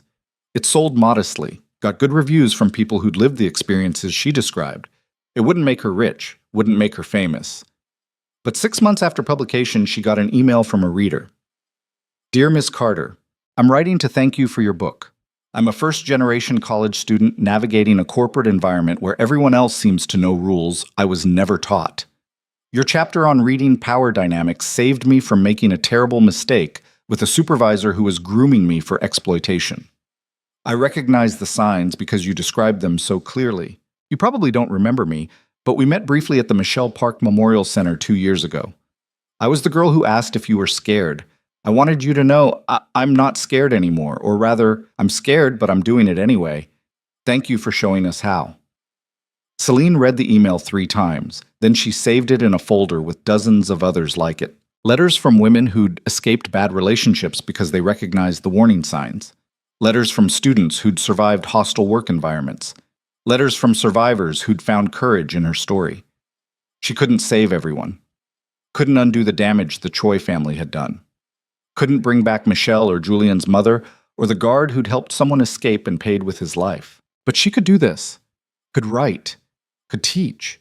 Could be proof that surviving was possible. That fighting back was possible. That building something beautiful from the wreckage of something terrible was possible. 5 years after the trial, Celine was invited to speak at Columbia Law School, a panel on witness testimony in organized crime cases. She almost declined, but Kael would be there. He'd moved back to New York 6 months ago, started a nonprofit that helped families of organized crime victims navigate the legal system. They'd rebuilt their friendship slowly, carefully, with the understanding that some bonds were forged in fire and couldn't be broken. The panel was in a large auditorium, hundreds of law students, future prosecutors and defense attorneys and judges. Celine sat on stage next to Kael and 3 federal agents who'd worked the Choi case. They answered questions about evidence collection, witness protection, the challenges of dismantling entrenched criminal organizations. Then a student asked the question everyone always asked. Miss Carter, do you think testifying was worth the cost? Celine had answered to this question 1,000 times, to journalists, to students, to herself. But this time, something was different. This time, she had an answer that felt true. Worth is the wrong question, she said. Worth implies a calculation, that I could add up the trauma and the nightmares and the ways it changed me, then subtract the convictions and the lives saved, and come up with a net positive. She paused. Let the students sit with that. But life doesn't work that way. There is no calculation. There's just the choice you make in the moment and the person you become because of it. She looked at Kael. I chose to fight back. That choice cost me my sense of safety, my ability to trust easily, years of my life spent in courtrooms reliving the worst moments. But it also gave me something I'd never had before. Agency.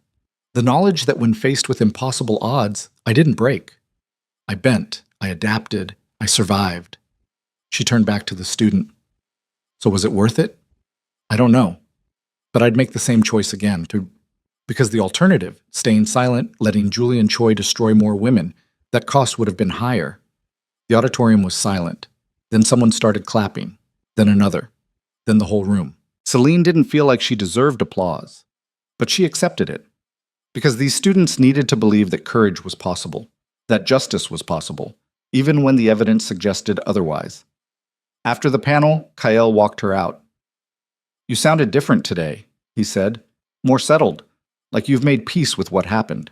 Not peace, but acceptance. Celine looked at the campus, at students rushing between classes, worried about exams and internships and all the normal things that had nothing to do with organized crime or survival. I'll never be the person I was before Julian. That person is dead. But I'm okay with who I became instead. Who did you become? Someone harder. Someone who knows exactly how much damage she can survive. Celine smiled. Someone who won't let powerful men tell her who she is. They walked in comfortable silence. Then Kael stopped. I have something for you. Didn't know if I should give it to you, but... He pulled out a small box. Eli sent it, for you. Inside was a chess piece, a white queen, and a note in careful handwriting. You taught me that queens don't just survive, they win. Thank you for showing me how. Eli Celine's vision blurred. How is he? Good. Happy. He's 17 now. Applied to college. Wants to study social work. Help kids like him. Kael's smile was genuine. He's building a life that has nothing to do with the family, just like you said he could. Tell him I'm proud of him. Tell him yourself. He's coming to visit next month. Wants to see you. Celine nodded. Couldn't speak. Just held the white queen and thought about an 8-year-old boy playing chess alone in a mansion, waiting for someone to save him. She hadn't saved him. She'd shown him how to save himself. And maybe that was the real lesson. The one she'd learned in the Choi family's ancestral hall, surrounded by armed federal agents and the smoking wreckage of Julian's plans. You couldn't save people who didn't want to save themselves, but you could show them it was possible. You could be proof that monsters could be defeated, that empires built on blood could fall, that women who were supposed to disappear could instead become something powerful people couldn't ignore. Madtek. 7 years after the trial, Celine stood in front of her bathroom mirror on her 40th birthday. The scars on her throat had faded to thin white lines, barely visible unless you knew to look. But she knew. She always knew. Her phone buzzed, a text from an unknown number. Happy birthday. I saw the life you built. You did good. M. Michelle. Still alive, still running, still surviving. Celine typed back, you too, stay safe. Then messages from others. From Kael, from Eli, from Sarah, from students and clients, and people whose lives had intersected with hers in the aftermath. From Margaret Chen, who'd disappeared after the trial, but still sent birthday wishes every year. From the guard who'd let Michelle escape, who'd somehow survived and now worked security for the nonprofit Kael had founded. All of them survivors, all of them carrying scars, all of them building lives from wreckage. Celine's studio had expanded. She had 3 associates now, young women she'd trained. They taught workshops on power dynamics, on surviving hostile work environments, on recognizing exploitation before it was too late. The Patterson houses named a scholarship in her honor. Full ride to any student who wanted to study law or social justice. Her book was being translated into 7 languages, and somewhere, in a file cabinet in her office, she kept every piece of evidence from the Choi case, Not because she needed it, but because forgetting felt like betrayal. That evening, Kael took her to dinner. Nothing fancy. Just a place in the Bronx where they knew her name and didn't care about her past. 40, Kael said, raising his glass. How does it feel? Like I survived something that should have killed me and lived long enough to see the other side. Celine clinked her glass against his. How does it feel funding nonprofits with seized crime money? Ironic, fitting, like the universe has a weird sense of humor. Kael's expression sobered. Father died last month, in prison. Cancer finally won. Celine absorbed this, felt nothing. Did you go to the funeral? There wasn't one. Nobody claimed the body. The state cremated him, scattered the ashes in an unmarked grave. Kael's laugh was bitter. 35 years building an empire, and it ended with a paper bag of ash and no one to mourn him. That's what happens when you build legacy on blood. Is it? Kael looked at her. Because you built something on blood, too. On testimony and evidence and the willingness to destroy. And people celebrate you for it. That's different, is it? We both tore down the same family. Both used the same evidence. Both made choices that cost people their lives. He paused. The only difference is I was born into it and you chose it. Celine thought about this. About the guard who died helping Michelle. About the journalist who disappeared after asking questions. About every person who'd gotten caught in the crossfire of her war against the Choi family. You're right, she said quietly. I'm not a hero. I'm just someone who survived by being more ruthless than the people trying to kill me. That's not noble. That's just survival. But it is survival. You're here, alive, building things that help people. Kael reached across the table, took her hand. That has to count for something. Does it? I don't know, but I hope so. Because if it doesn't, if surviving doesn't lead to something better, then what's the point? They sat in silence. Two people who destroyed a family and lived to question whether that made them heroes or just different kinds of monsters. I'm glad you're here, Celine said finally. I'm glad we both